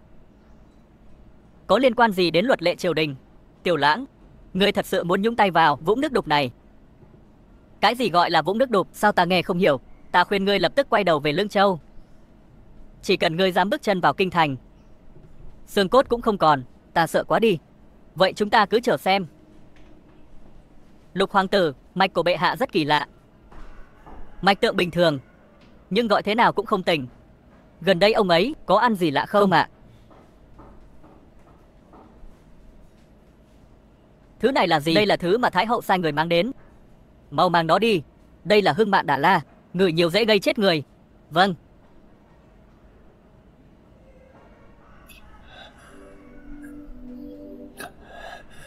Lão Lục, chẳng phải ngươi đang ở Lương Châu sao? Nếu con còn không quay về, sợ là người không dậy nổi nữa đâu. Ngươi nói có kẻ muốn hãm hại chấm. Ngươi đã ngủ nửa tháng rồi. Rốt cuộc là ai? Phụ hoàng chẳng lẽ không biết sao? Không ngờ bọn chúng lại ra tay độc ác như vậy. Nếu có 100% lợi nhuận, bọn chúng sẽ dám mạo hiểm. Nếu có 300% lợi nhuận, bọn chúng dám chà đạp lên mọi luật lệ trên đời. Lãng Nhi, bệnh tình của chấm đã nguy kịch rồi, sợ là không còn sống được bao lâu nữa. Phụ hoàng, người là chân long thiên tử, được trời cao phù hộ, nhất định sẽ bình an vô sự. Cơ thể chấm tự biết. Giang sơn vạn dặm này, chấm muốn giao lại cho ngươi. Ngươi dám nhận không? Phụ hoàng dám giao, nhi thần xin nhận. Tốt, nếu ngươi vượt qua được khảo nghiệm của chấm sẽ lập ngươi làm thái tử. Xin phụ hoàng ra đề, này quốc khố trống rỗng, bách tính lầm than, thế gia thao túng triều chính, lại còn nắm giữ quân đội. Triều chính đã khó khăn muôn phần, lại thêm ngoại tộc xâm lấn. Nếu ngươi là chấm, nên làm thế nào?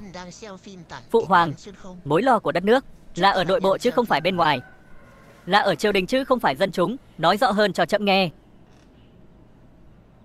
Phụ hoàng chỉ bằng 3 thước thành phong đã có thể quyết sạch thiên hạ, trở thành vị vua khai quốc. Ngoài tiền tài của thế gia dâng tặng và sự phò tá của các công thần, phụ hoàng vì muốn bọn họ đi theo, chắc chắn đã hứa hẹn rất nhiều, nhường rất nhiều lợi ích. Chấm đã cho các gia tộc quyền tiến cử quan lại, cho các công thần được hưởng lợi cùng đất nước. Các gia tộc chỉ lo cho gia tộc, không lo cho đất nước. Người nhà này khiến cho triều đình trên không có nhân tài, dưới không có dòng dõi hoàng tộc, còn đám công thần thì dựa vào tấm kim bài miễn tử được hưởng lợi cùng đất nước. Cả ngày chỉ muốn ăn không ngồi rồi, muốn uống máu lạnh. Của thật là vậy. Do những người này rút lui, dẫn đến chính lệnh của triều đình không thông. Con nói xem nên phá vỡ cục diện này như thế nào? Phụ hoàng có thể thi hành khoa cử, phá vỡ thế độc bá triều đình của các gia tộc lớn. Muốn phá bỏ mối nguy từ các công thần, phụ hoàng có thể thi hành lệnh ân sủng, buộc giáng cấp tước vị của các công thần, chia cho tất cả con cháu của các công thần. Cách này không tồi. Nhưng muốn thi hành khoa cử và lệnh ân sủng, nhất định sẽ gặp phải trở ngại rất lớn. Nếu không làm như vậy, Giang Sơn chưa đến 5 đời sẽ bị thay đổi triều đại. Tuy nói như vậy, nhưng trị nước lớn như nấu cá nhỏ, động một sợi lông mà ảnh hưởng đến toàn thân, chỉ có thể từ từ mà giết. Phụ hoàng, người là vị vua khai quốc, không phải những vị vua đời sau có thể so sánh được. Nếu ngay cả người cũng không thể phá bỏ được cái gông cùm này thì những vị vua đời sau đừng mong. Nếu con là vua kế vị, con sẽ làm như thế nào? Dùng nguy hiểm để uy hiếp, dùng lợi ích để sai khiến. Trước tiên thi hành khoa cử, sau đó đi theo con đường làm giàu dân mạnh nước, cuối cùng là loại bỏ mối nguy hiểm từ biên cương, chỉnh đốn lại kỷ cương. Tại sao lại để đến cuối cùng? Tham lam là bản tính của con người. Có người tham tiền, có người tham sắc, có kẻ tham danh, có kẻ tham lợi. Bất luận ai làm quan đều không thoát khỏi những điều này. Chẳng lẽ không có một vị quan thanh liêm nào sao? Vậy thì hắn chính là kẻ tham danh bất hợp quần, không làm nên việc lớn được. Quan thanh liêm trên đời này hiếm như lông phượng sừng lân, còn quan tham thì nhiều như cát sông Hoàng Hà. Khi bá tánh còn nghèo thì thu nhập của triều đình có hạn, bổng lộc của quan lại cũng chẳng được bao nhiêu. Họ cũng cần phải nuôi sống gia đình, tiếp đãi khách khứa, nịnh bợ cấp trên, dùng tham nhũng để bù đắp vào chỗ thiếu hụt. Bá tánh không được học hành thì sẽ không có khả năng phân biệt quan lại nói gì thì họ sẽ tin cái đó. Lòng tham của quan lại sẽ càng được dịp lớn thêm. Giặc ngoại xâm liên miên, quan lại sẽ có cớ để tăng thuế, tăng lính. Nhưng bá tánh chỉ biết oán trách triều đình mà không hề trách tội quan lại. Chỉ cần khiến cho bá tánh giàu có thì họ sẽ có khả năng phân biệt. Lúc đó đám quan lại muốn tham cũng không dám tham một cách trắng trợn, có lý. Lúc đó triều đình có thể giơ cao thanh trừng, giết hết đám quan tham, vừa có thể lập uy cho triều đình, nhận được sự ủng hộ của bá tánh, lại vừa có thể lấp đầy ngân khố, nhất cử lưỡng tiện. Của là mưu lược. Thật ra còn có một lý do không thể giết tham quan. Lý do gì? Quyền lực của tham quan đều từ hoàng đế mà ra.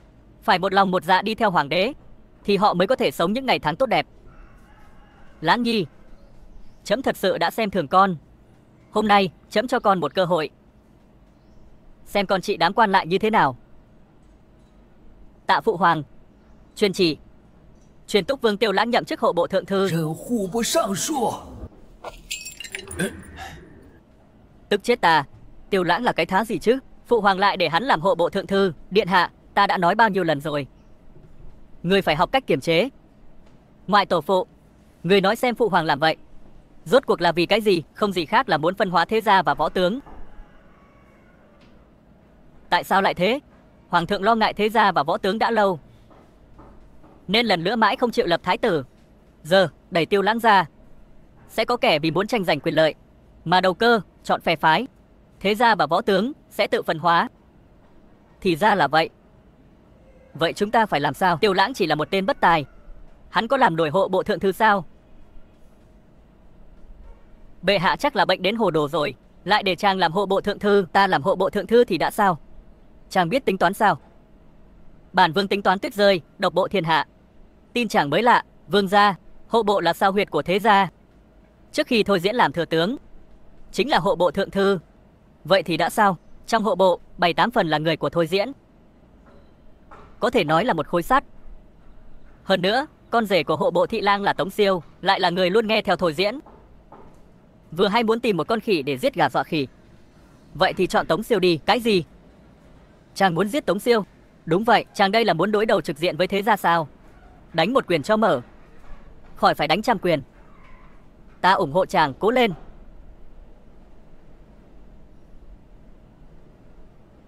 Người đâu? Bắt Tống Siêu lại cho ta. Tiểu Lãng, ngươi thật to gan, dám đánh ta. Ngươi có biết ta là con rể của Thôi Diễn không? Ta mặc kệ ngươi là con rể nhà ai, đánh cho ta 100 trượng. Nơi này là địa bàn của ta, chức thượng thư của ngươi chỉ là hư danh. Được, hôm nay ai đánh hắn thì chức Tà Thị Lang này sẽ là của kẻ đó. Điện hạ, lời này là thật sao? Một lời đã nói ra, 4 ngựa khó đuổi. Tần Phong, ngươi dám? Ngươi chán sống rồi sao?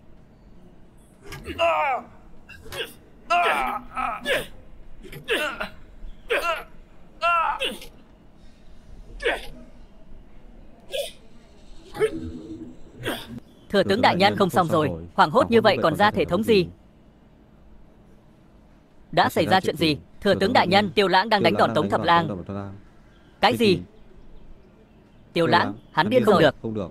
Tiêu Lãng, ta, ngoại tổ của ta sẽ không tha cho người đâu. Đánh mạnh vào, đánh chết ta chịu trách nhiệm.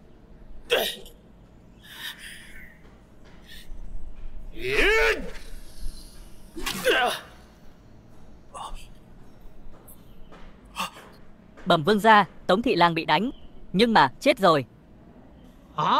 Chết rồi? Yếu ớt vậy sao? Tống Thị Lang vô tội mà bị giết, Tự ý giết hại trọng thần triều đình. Sao, ngươi cũng muốn bị đánh sao? Gan to bằng trời, Tống thị lang phạm phải điều luật nào mà ngươi dám đánh chết ông ta? Hắn bước chân phải vào trước.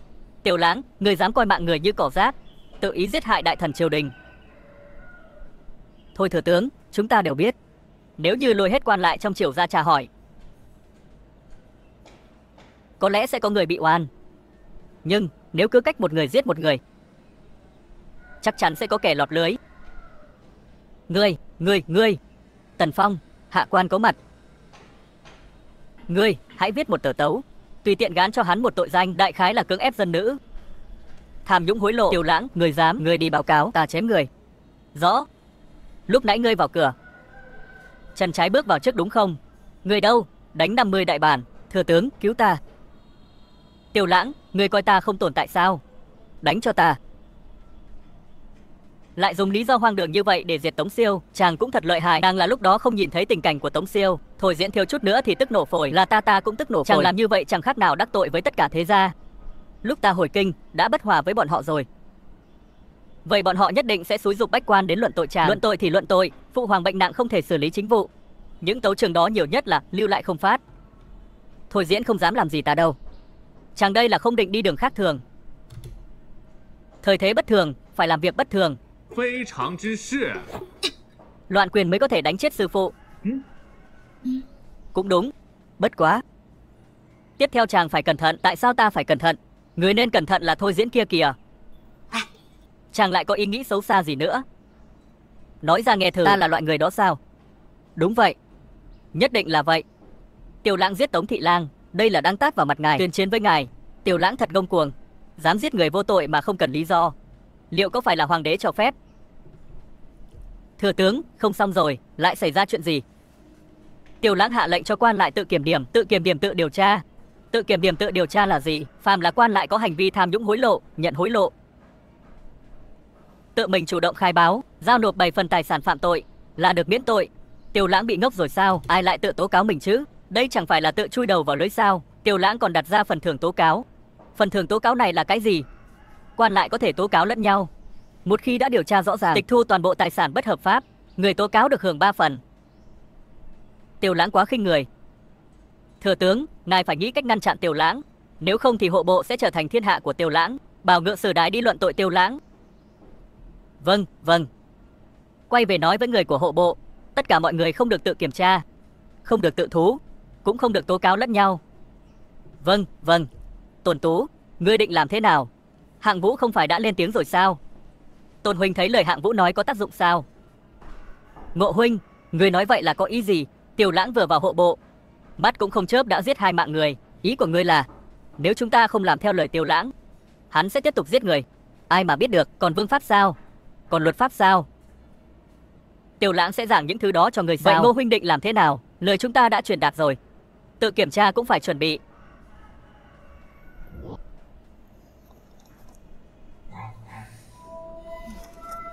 Hộ bộ Hà Nam chủ sự Triệu Vi tự khai gian lận 16.000 lượng, nhận hối lộ 5.300 lượng. So với số tiền người khác tố cáo, chênh lệch bao nhiêu? 19.000 lượng. Khép án 21.300 lượng. Tiền đến tay 7 phần sung công. Được. Hắn không tố cáo ai khác sao? Hắn tố cáo Hà Nam chủ sự Lý Đức Phúc 3 năm trước nhận hối lộ 7 vạn lượng. Lý Đức Phúc tự khai chưa? Lý Đức Phúc tự khai là 4 vạn lượng, bảo hắn đưa thêm 3 vạn lượng tiền bồi thường.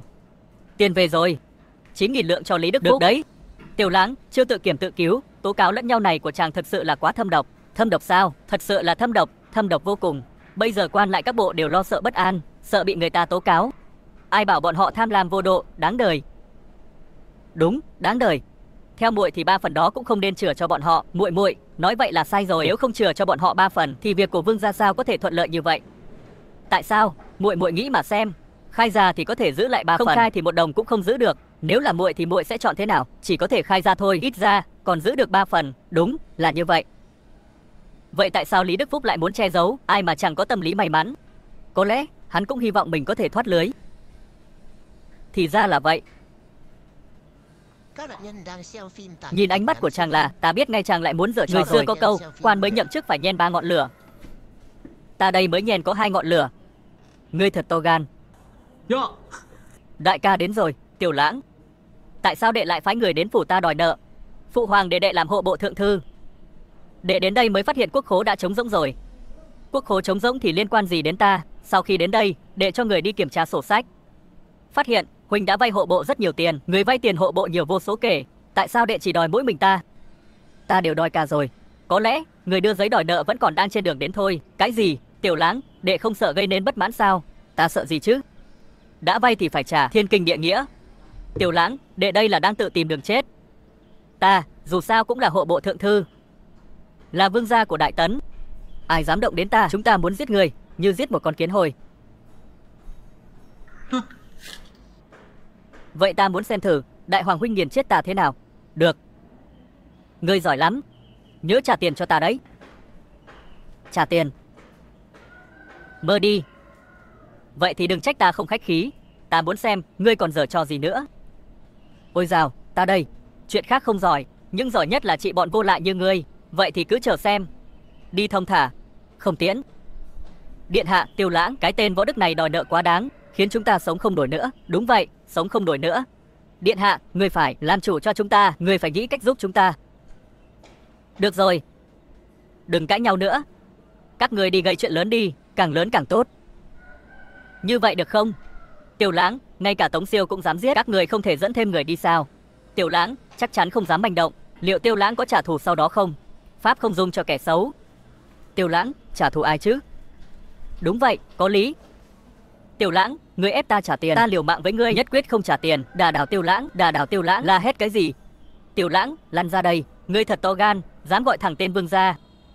Ngươi, một tên thái giám, cũng xứng nói chuyện với ta sao? Gia tuy là thái giám, nhưng cũng biết trung quân ái quốc. Không như ngươi, học hành mấy chục năm trời, mà ngay cả đạo lý nợ nần phải trả cũng không hiểu. Ngươi, thôi, chúng ta đừng đôi co với tên thái giám này nữa, làm bẩn thân phận của chúng ta. Vương gia chúng ta đã nói rồi, số tiền các ngươi nợ hộ bộ, muốn trả cũng phải trả, không muốn trả cũng phải trả. Chúng ta không trả, hắn có thể làm gì chúng ta? Dám không trả tiền, vương gia sẽ phái người đến nhà các ngươi đưa dây thừng. Đưa dây thừng? Đưa dây thừng gì? Dây thừng treo cổ. Trước tiên treo cổ con trai các ngươi, sau đó treo cổ vợ các ngươi, cuối cùng treo cổ các ngươi. Hắn dám sao? Ngươi có thể đánh cược một lần, xem vương gia có dám không?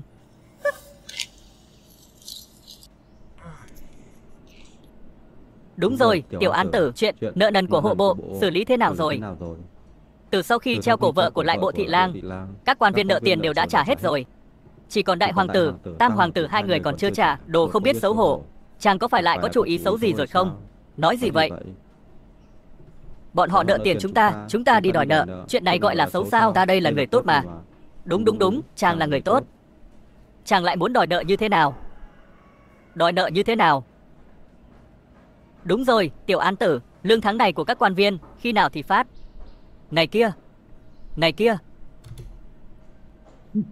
Lấy giấy nợ của đại hoàng tử và tam hoàng tử, dùng hình thức phong thư phát cho các quan viên đó. Phát给那些官员。 Tiểu Lãng, chú ý như đầu mọc mụn nhọt, chân chảy mủ, cũng chỉ có chàng mới nghĩ ra được. Hết nói nổi, không còn cách nào khác. Quốc khố đã trống rỗng rồi, ta còn có thể làm sao bây giờ? Chàng dùng cái cách vụng về này, không sợ người khác chọc gậy sau lưng chàng sao? Tại sao phải chọc gậy sau lưng ta? Bây giờ ai mà không biết quốc khố sung túc, vừa dọn dẹp nợ nần, lại còn đổi bạc. Chàng hiện tại kiếm được 50 triệu lượng bạc rồi phải không? Ái phi à, nàng không phải lo toan việc nhà, không biết củi gạo đắt đỏ, chẳng lẽ lại tiêu hết sạch tiền rồi sao? Nàng xem, hộ bộ phải trả một khoản nợ từ những năm trước. Binh bộ thì muốn đổi binh khí, mua thêm binh mã. Còn công bộ nữa lại muốn tu sửa thủy lợi, xây dựng hoàng lăng, chỗ nào cũng cần tiền, nhưng cũng không thể tiêu hết 50 triệu lượng chứ. Nghe nói quân Nam Man đang áp sát biên giới, Hà Nam lại gặp lũ lụt, còn phải dự phòng một khoản nữa. Xin chàng không thể kiếm một lý do nào tốt hơn sao? Người sáng suốt nhìn vào cũng biết chàng đang nói dối. Vậy thì sao? Hoàng tổ phụ, các quan viên từ sáng đến giờ đã vây kín cửa nhà ta rồi, người còn có thể ngồi yên được sao? Nóng vội cũng vô ích. Vậy người nói xem bây giờ phải làm sao? Cứ đưa tiền cho họ. Cái gì? Tại sao phải đưa tiền cho họ? Tiểu Cát, con đang tiếc tiền sao? Cái đó không phải. Mục tiêu của con là trở thành thái tử. Sau khi con lên ngôi, toàn bộ tiền bạc trên đời này đều là của con. Vậy thì cũng không cần thiết phải đưa tiền cho bọn họ. Ngốc lắm, còn không nhận ra Tiêu Lãng đang hãm hại con sao? Hãm hại ta? Cái này, sao lại hãm hại con? Nếu hôm nay con không đưa tiền dàn xếp mọi chuyện, các quan viên sẽ ly tâm ly đức với con. Hoàng đế còn muốn lập con làm thái tử sao? Tiêu Lãng vậy mà lại có mưu tính như vậy. Ta vốn tưởng Tiêu Lãng là một tên phế vật. Bây giờ xem ra, ta đã quá sơ suất rồi. Ngoại tổ phụ, người quá đề cao Tiêu Lãng rồi. Tiêu Lãng vốn dĩ chỉ là một tên phế vật. Đến giờ, người vẫn chưa nhìn ra dụng ý của Tiêu Lãng sao? Dụng ý gì? Giết Tống Siêu không chỉ là giết gà dọa khỉ, mà còn đánh vào uy tín của con. Tự kiểm điểm, tự giác, ngoài tội nhận hối lộ, còn đắm thóp được đám quan lại. Truy thu nợ, không chỉ lấp đầy ngân khố, mà còn phơi bày chuyện chúng ta vơ vét. Không thể nào, tuyệt đối không thể. Hắn chỉ là một tên phế vật, cũng thấy không thể nào. Nhưng Tiêu Lãng đã làm được. Sai người đi đào Hoàng Hà, tạo ra tai họa. Tiêu Lãng xuất kình cứu trợ. Bệ hạ, thần nhận được rất nhiều tấu chương luận tội Túc Vương. Nghịch tử này lại gây chuyện gì nữa? Phụ hoàng, triều thần luận tội Tiêu Lãng giết người như ngoé, làm sang làm bậy. Tấu chương luận tội hắn không phải 1000 cũng 800. Giết người như ngoé sao? Nó giết ai? Hắn giết cháu rể của Thôi thừa tướng Tống Siêu. Người có biết vì sao nó giết Tống Siêu không? Vì Tống Siêu vào cửa bước chân phải trước. Này, đại hoàng tử, nếu huynh đã nói vậy thì đừng trách đệ vô lễ. Ta giết Tống Siêu vì hắn tham nhũng nhận hối lộ, cưỡng hiếp dân nữ. Đó là tội danh người gán ghép cho hắn. Đừng cãi nữa. Tống Siêu đường đường là hộ bộ tả thị lang. Giết hắn cũng phải có ý chỉ của chấm. Người thật quá đáng. Phụ hoàng bớt giận, đừng nóng giận hại thân. Tiêu Lãng, người có biết tội? Ta có tội gì? Ta chỉ giết một tên xấu mà thôi. Ngươi còn dám cường từ đoạt lý, thôi Ái Khanh. Ngươi thấy xử lý Tiêu Lãng thế nào thì tốt. Thần cho rằng nên bãi miễn Tiêu Lãng. Chấm vừa bổ nhiệm Tiêu Lãng đã bãi miễn. Liệu có ai nói chấm không có mắt nhìn người không? Thần không có ý đó. Phụ hoàng, hay là để Tiêu Lãng xuất kinh. Hà Nam đang gặp nạn lụt, triều đình cần phái trọng thần đi cứu tế dân chúng. Tiêu Lãng là hộ bộ thượng thư, rất phù hợp. Chú ý này không tồi. Các người lui xuống trước đi. Lão Lục, ra ngoài quỳ 2 canh giờ cho chấm. Hả? Phụ hoàng. Này, không thể như vậy chứ. Người đâu, mau lôi tên nghịch tử này ra ngoài cho chấm. Còn dám oán trách chấm, phạt con quỳ 2 canh giờ. Còn biết người cố tình diễn cho thôi diễn xem. Nhưng 2 canh giờ, người cũng nghĩ ra được sao? Ít quá. Làm sao bọn họ tin chấm không thích con được? Được rồi, ai bảo ngươi là hoàng đế, lại là phụ hoàng con chứ? Ngươi nói gì thì là vậy. Chuyện hộ bộ làm không tồi. Còn nắm được bao nhiêu nhược điểm của bè phái Thôi Diễm rồi? Khoảng chừng 5-6 phần. Còn có thể điều khiển được bọn họ sao? Bọn người Thôi Diễn đều là lũ gió chiều nào theo chiều ấy. Ai mạnh thì theo người đó. Còn muốn giết vài tên tâm phúc của hắn trước. Định làm thế nào? Cho bọn chúng đi cứu tế với con. Bọn chúng đều là cao thủ vơ vét của cải. Có món hời béo bở như vậy, chắc chắn sẽ vơ vét. Cách hay. Sau khi con và Tư Mã Vân Uy thành thân, lập tức lên đường đi.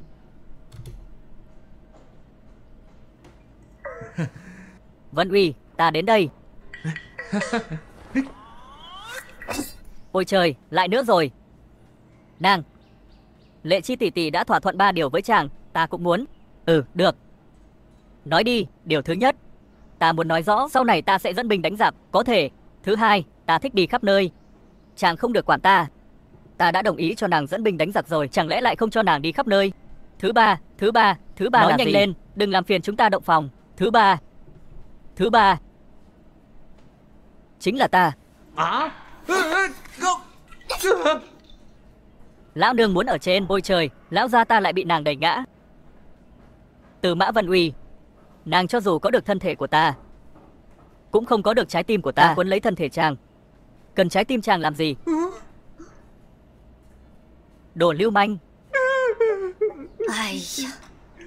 Vậy số tiền này thì sao? Chàng cầm lấy, mua ít thuốc bổ đi, bồi bổ cơ thể cho tốt, sau này mới hầu hạ bản tiểu thư cho tốt. Ta không sống nữa. Được rồi, đừng khóc nữa, Tần Phong đến rồi. Ái Phi, nàng. Tần Phong, lần cứu trợ thiên tai này ngươi hãy giúp ta đánh trận đầu đi. À, đây là phương án cứu trợ thiên tai, ngươi xem qua trước đi. Vương gia, tại sao lại phải trộn cát vào lương thực cứu trợ? Lại còn 10 cân, trộn 1 cân. Tiểu Lãng, chàng điên rồi sao, dám trộn cát vào lương thực cứu trợ? Nếu lương thực sạch sẽ bị người ta tham nhũng hết. Đối với nạn dân mà nói, họ có cái ăn đã là tốt lắm rồi, sao họ có thể nhặt sạn trong đó chứ? Chàng nói bậy, nạn dân cũng là người. Người sắp chết đói thì không còn là người nữa. Chỉ cần có thể sống sót, đừng nói là cát, vỏ cây, rễ cây, đất bùn đều ăn. Chàng nói bậy, sao người ta có thể ăn đất được? Vân Uy, bởi vì nàng chỉ ăn thịt băm. Nàng có từng nghe nói đến đất ngói Vĩnh Phúc chưa? Đất ngói Vĩnh Phúc là gì? Đất ngói Vĩnh Phúc được hun khói lên. Vào năm đói kém, rất nhiều người đều dùng nó làm thức ăn. Ăn nhiều quá sẽ bị chết no đấy. Chàng nói bậy, chắc chắn là chàng bịa ra. Được rồi, ta nói điều nàng biết nhé. Một chữ là 10. Sách viết vậy mà. Được rồi muội muội, vương gia làm vậy chắc chắn có lý do của chàng. Vương gia, cho lao động thay cứu trợ có tác dụng gì?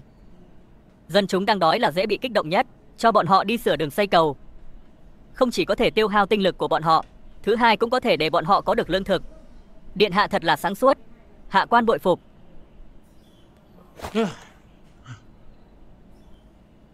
Thôi, ngươi không cần định hót nữa. 100 vạn lượng này ngươi cầm lấy trước đi. Chuyến cứu tế này chắc chắn sẽ có người nhân cơ hội tham nhũng. Tham mộ两款. Số tiền này là để phòng ngừa bất trắc, để bá tính vượt qua khó khăn. Vâng, điện hạ. Tiểu Lãng, ta đã nói sẽ cho ngươi cút khỏi kinh thành. Ngươi xem, hiện tại ngươi chẳng phải ngoan ngoãn cút khỏi kinh thành rồi sao? Yên tâm, ta rất nhanh sẽ quay lại. Ngươi còn muốn quay lại? Nằm mơ đi, ta tuyệt đối sẽ không để ngươi bước chân vào kinh thành thêm một bước nào nữa. Nói như thể kinh thành là của ngươi vậy. Rất nhanh, sẽ là của ta. Kẻ nào dám chống đối ta, đều sẽ không có kết cục tốt đẹp đâu. Ồ, thật sao? Vậy ta đây phải rửa mắt để chờ xem. Nghe nói, trên đường ngươi đến Hà Nam đạo tặc hoành hành. Không cẩn thận là, mạng nhỏ cũng khó giữ. Ngươi yên tâm đi. Mạng ta cứng lắm. Mạng cứng đến đâu, cũng không chịu nổi ám tiễn đâu. Vậy ta muốn xem, kẻ nào dám bắn ám tiễn vào ta. Đợi ngươi chết rồi, ta sẽ chăm sóc Lý Lập Chí và Tư Mã Vân Uy thật tốt, để bọn họ hầu hạ dưới háng của ta. Yên tâm đi. Ngươi không đợi được đến ngày đó đâu. Không tin, chúng ta cứ chờ xem. Được, chúng ta cứ chờ xem. Quên nói cho người biết, đợi ta chơi chán bọn họ rồi, cho chúng nó vào lầu xanh hết đi. Bắt chúng nó ngày ngày tiếp khách. Lúc đó nhất định rất đặc sắc. Mơ tưởng hão huyền. Tiểu An Tử, đi.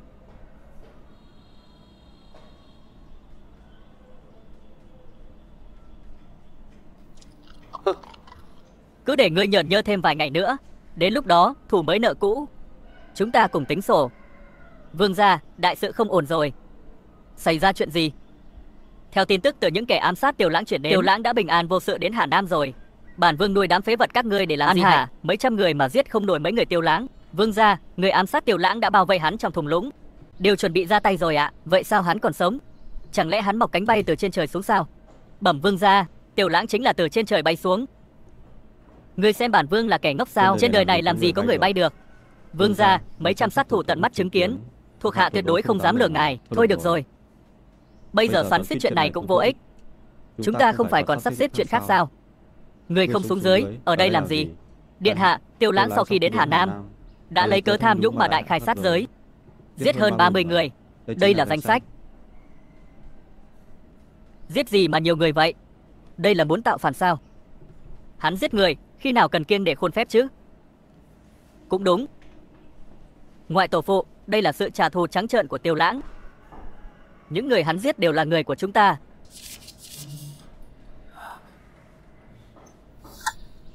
Thật là thủ đoạn độc ác. Ngoại tổ phụ, sao vậy? Trong số 30 người này, có 8 người là do Hoàng thượng hạ chỉ phái đi cứu trợ thiên tai. Bọn họ đều là tâm phúc của con. Ngoại tổ phụ, người nói xem, đây là trùng hợp hay là sớm có dự mưu? Nếu là sớm có dự mưu, vậy chúng ta nguy hiểm rồi. Lời này là có ý gì? Nếu đây là Hoàng thượng và Tiêu Lãng sớm có dự mưu, vậy thì chứng tỏ Hoàng thượng muốn ra tay với chúng ta rồi. Cái gì? Muốn ra tay đối phó với chúng ta?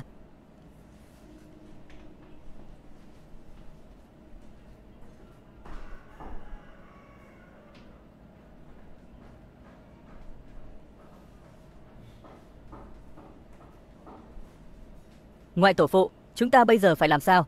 Người đã mấy ngày không vào cung rồi. Từ khi Tiêu Lãng rời kinh, phụ hoàng vẫn chưa triệu kiến ta. Hoàng đế không triệu kiến, người sẽ không chủ động vào cung thỉnh an sao? Ta đã đến, nhưng thái giám chặn ta lại, nói phụ hoàng đang nghỉ ngơi. Hoàng đế chắc là đã có dự tính khác rồi. Vậy phải làm sao? Hắn bất nhân thì đừng trách ta bất nghĩa.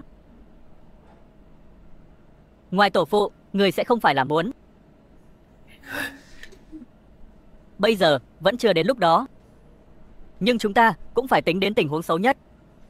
Vậy bây giờ phải làm sao? Vì Tiêu Lãng cho chúng ta cái cớ rồi, chúng ta không dùng chẳng phải uổng phí sao? Là kế hoạch gì? Ngươi lập tức liên lạc với bá quan thượng thư, luận tội Tiêu Lãng. Chúng ta trước xem thái độ của hoàng đế thế nào đã. Nếu phụ hoàng không động thì làm sao? Vậy thì ngại quá, chúng ta chỉ có thể dùng hạ sách thôi. Ngoài ra, cùng lúc liên lạc với Tam hoàng tử, nói cho hắn hiểu sự tình. Tam đệ, hiện giờ Tiêu Lãng rất được phụ hoàng sủng ái. Chức vị thái tử, ngươi và ta sợ là phải nhường lại rồi. Nếu sau này Tiêu Lãng đăng cơ, chính là ngày chết của ngươi và ta, không đến mức đó chứ. Cho dù ta có đắc tội với Tiêu Lãng, cũng tội không đáng chết. Đừng quên, cái chết của hoàng hậu, ngươi và ta đều bị liên lụy. Ngươi muốn đứng ngoài cuộc sao? Không có cửa đâu. Vậy chúng ta phải làm sao? Giết hắn. Tiêu Lãng trong có phụ hoàng chống lưng, ngoài có 40 vạn thiết kỵ ủng hộ. Muốn động đến hắn, khó như lên trời. Ý huynh là chúng ta ngồi chờ chết sao? Không phải vậy. Muốn vây khốn hắn, chỉ có một cách. Cách nào? Ép phụ hoàng thoái vị. Huỳnh muốn chết, đừng kéo ta theo. Tam đệ, bây giờ không cho phép ngươi và ta lùi bước. Sau lưng ngươi và ta là vực sâu vạn trượng. Lùi một bước sẽ chết không có chỗ chôn. Chỉ có liều lĩnh một phen mới có thể tuyệt sử phùng sinh, tìm một đường sống. Huỳnh muốn làm thế nào? Hai chúng ta liên thủ. Người xúi dục võ quan, ta lôi kéo thế gia, để phụ hoàng chuyển ngôi cho ta. Nói hay lắm. Lợi ích đều vào tay huynh. Ta dựa vào đâu mà giúp huynh sau khi ta lên ngôi? Nguyện cùng ngươi chia đôi thiên hạ, chia sông mà trị. Lời này có thật không? Tuyệt không giả dối. Tham kiến phụ hoàng bệ hạ, 3 người các ngươi cùng đến. Có chuyện gì sao? Thưa phụ hoàng, Tiêu Lãng ở Hà Nam trị thiên tai, lại giết hơn 30 vị quan viên. Là phụ hoàng xúi dục sao? Không phải. Vậy Tiêu Lãng vô cớ sát hại quan viên triều đình, nên xử trí thế nào? Lập tức hạ chỉ triệu Tiêu Lãng hồi kinh. Bệ hạ, đây là muốn bao che cho Tiêu Lãng sao? Lời này từ đâu mà ra? Tự ý giết hại đại thần, tội đồng mưu phản, theo luật phải xử tử. Bệ hạ còn muốn triệu Tiêu Lãng về trấn thủ. Chấm, không thể nghe lời một phía từ các người. Phụ hoàng như vậy là bênh vực Tiêu Lãng. Chẳng lẽ muốn lập hắn làm thái tử? Chấm khi nào thì muốn lập Tiêu Lãng làm thái tử? Bệ hạ muốn lập Tiêu Lãng làm thái tử, trong triều ai ai cũng biết, cần gì phải chối bỏ. Vậy thì sao? Phụ hoàng đã quyết tâm làm như vậy, vậy thì đừng trách nhi thần độc ác. Người muốn làm gì? Bệ hạ, người đã già rồi, nên sớm nhường ngôi. Các người muốn tạo phản. Bệ hạ long thể yếu nhược, nhỡ có bất trắc gì, Tấn quốc không có vua kế vị, sẽ rơi vào cảnh chiến loạn, khói lửa nổi lên, muôn dân lầm than, dân chúng ly tán, sợ rằng sẽ nước mất nhà tan. Thần cũng là vì Giang Sơn xã tắc mới bất đắc dĩ làm vậy. Hay cho câu vì Giang Sơn xã tắc. Bệ hạ già rồi lú lẫn, không còn sức điều hành triều chính, nên nhường ngôi cho đại hoàng tử. Các ngươi đây là thông đồng với nhau, ép cùng trẫm đây mà. Phụ hoàng, mau đóng ấn vào thánh chỉ sắc phong thái tử đi. 盖章呗。 Trẫm nếu không chịu thì sao? Bệ hạ hà tất phải làm lớn chuyện như vậy? Cho dù không có ngọc tỷ, bệ hạ băng hà, ta với thân phận thừa tướng sẽ tuyên bố chiếu thư, cho đại hoàng tử lên ngôi. Sẽ không ai nghi ngờ, cũng không ai dám nghi ngờ. Đúng vậy phụ hoàng, hôm nay người dù có đóng ngọc tỷ hay không, con là hoàng đế, người không muốn. Con cũng là hoàng đế, nghịch tử. Người dám cả gan cùng người khác mưu phản, không sợ trời giận người oán sao? Cho dù trời giận người oán thì đã sao? Người đâu? Người đâu? Bắt tên loạn thần tặc tử này lại cho chấm. Ấy, bệ hạ, không cần kêu nữa. Bây giờ trong ngoài kinh thành và hoàng cung đều do chúng ta khống chế. 都被我们控制。 Bây giờ bệ hạ có gọi trời, trời cũng không thấu, gọi đất, đất không linh. Đừng dãy dụa nữa. Ta khuyên các ngươi hãy dừng tay. Chỉ cần các ngươi dừng tay, chấm sẽ tha chết. Ngươi hù dọa trẻ lên 3 tuổi à? Phụ hoàng, đừng nên ôm hy vọng nữa. Người đâu, cho bệ hạ uống thuốc. Thuốc này sẽ khiến phụ hoàng ra đi không đau đớn. Tối đa 1 canh giờ là sẽ về trời rồi. Chấm đều chết. Người nghĩ các người có thể địch nổi 40 vạn thiết kỵ của Tiêu Lãng sao? Bệ hạ yên tâm, bệ hạ băng hà rồi, sẽ để lại di chiếu bàn chết cho Tiêu Lãng. Xem ra các người đã lên kế hoạch cho tất cả rồi. Nhưng chấm khuyên các người một câu. Bây giờ hối hận vẫn còn kịp. Chuyện này đã như tên bắn đi không thể quay đầu. Bây giờ hối hận còn kịp sao? Người đâu, cho bệ hạ uống thuốc.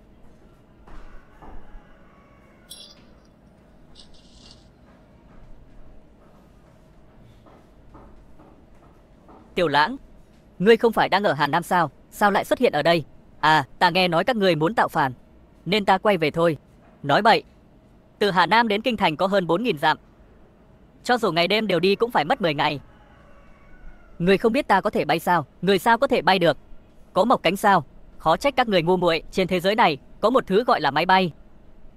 Một ngày bay vạn dặm, quay về cũng chỉ mất vài canh giờ thôi. Máy bay là cái gì? Điều đó không quan trọng. Quan trọng là ta đã trở về. Ngươi trở về thì có tác dụng gì? Ngươi có thể làm gì ta? Muốn tạo phản, các ngươi cũng không thèm động não, cũng không đi tìm hiểu xem ta đã tiêu diệt Liên quân Tây Vực và đột quyết như thế nào. Không phải ngươi phái binh bắt hết tướng lĩnh cấp cao của Tây Vực và đột quyết, ép bọn họ đầu hàng sao? Ta nói gì các ngươi cũng tin sao? Không thì sao? 50 vạn thiết kỵ bị Vũ Lâm quân của ta giết 15 vạn. Cuối cùng đại quân tàn vỡ, chỉ có thể đầu hàng. Điều này không thể nào. Vài nghìn bộ binh sao có thể đối đầu với 50 vạn thiết kỵ? Các người xuất chiến đương nhiên không thể thắng. Nhưng đối với ta, một người xuyên không chuyện này chẳng phải dễ như trở bàn tay sao? Cho dù Vũ Lâm quân của ngươi có chiến lược vô song, nhưng hiện tại hoàng cung và kinh thành đều là người của chúng ta. Một mình ngươi khó chống đỡ nổi đâu. Ngươi một mình đến đây cũng vô ích thôi.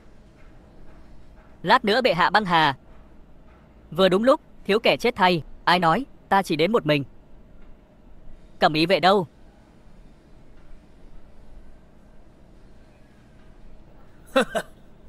Chỉ bằng ngươi với đám ông hợp này, ngươi tưởng có thể nắm chắc phần thắng sao? Các nạn nhân đang Người xem đâu? phim tản kịch ngắn xuyên không. Chúc các nạn nhân xem phim vui vẻ. Yo, Xem ra các người cũng chuẩn bị trước rồi. Không chuẩn bị kỹ lưỡng, chúng ta dám bức cung sao? Tiểu Lãng, ta cho người xem thêm 2 người nữa.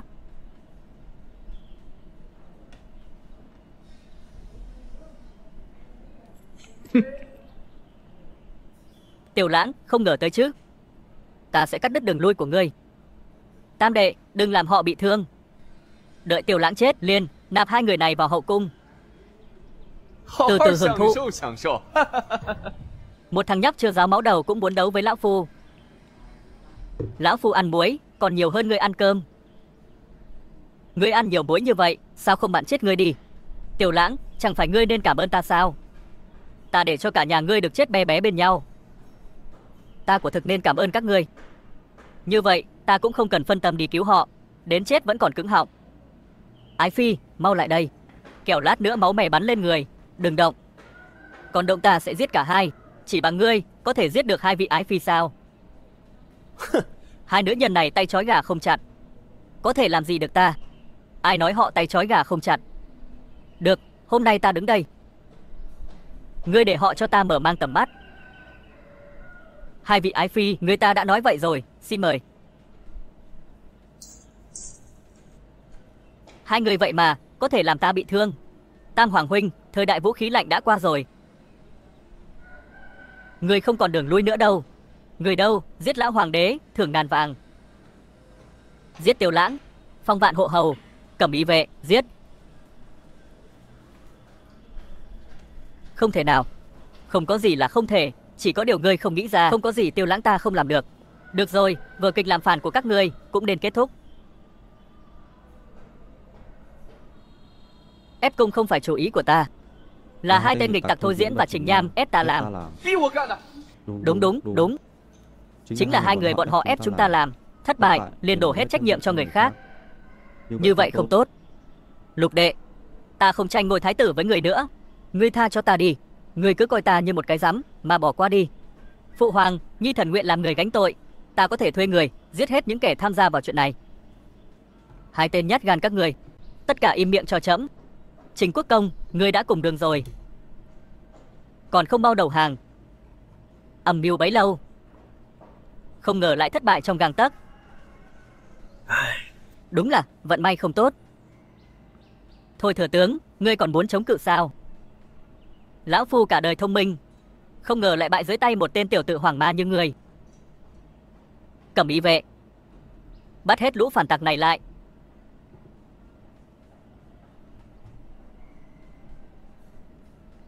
Phụng Thiên Thừa Vận, Hoàng đế chiêu viết, Hoàng lục tử Tiêu Lãng, nhất biểu anh tuấn, phong thái tuấn tú, nhân phẩm cao quý, sách phong làm hoàng thái tử. Vương phi Lý Thị, ôn lương đôn hậu, phẩm hạnh xuất chúng, sách phong làm thái tử phi.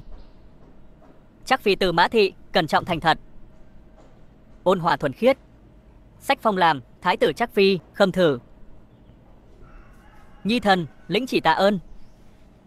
Lão Lục, Tấn Quốc, cả Giang Sơn này chấm giao cho người.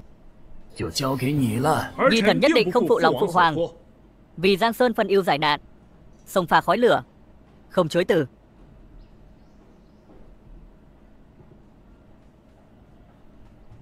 Thái tử Thiên Tuế, Thiên Tuế, Thiên Tuế.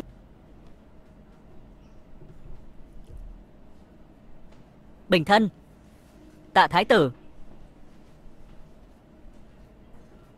Truyền thái tử dụ.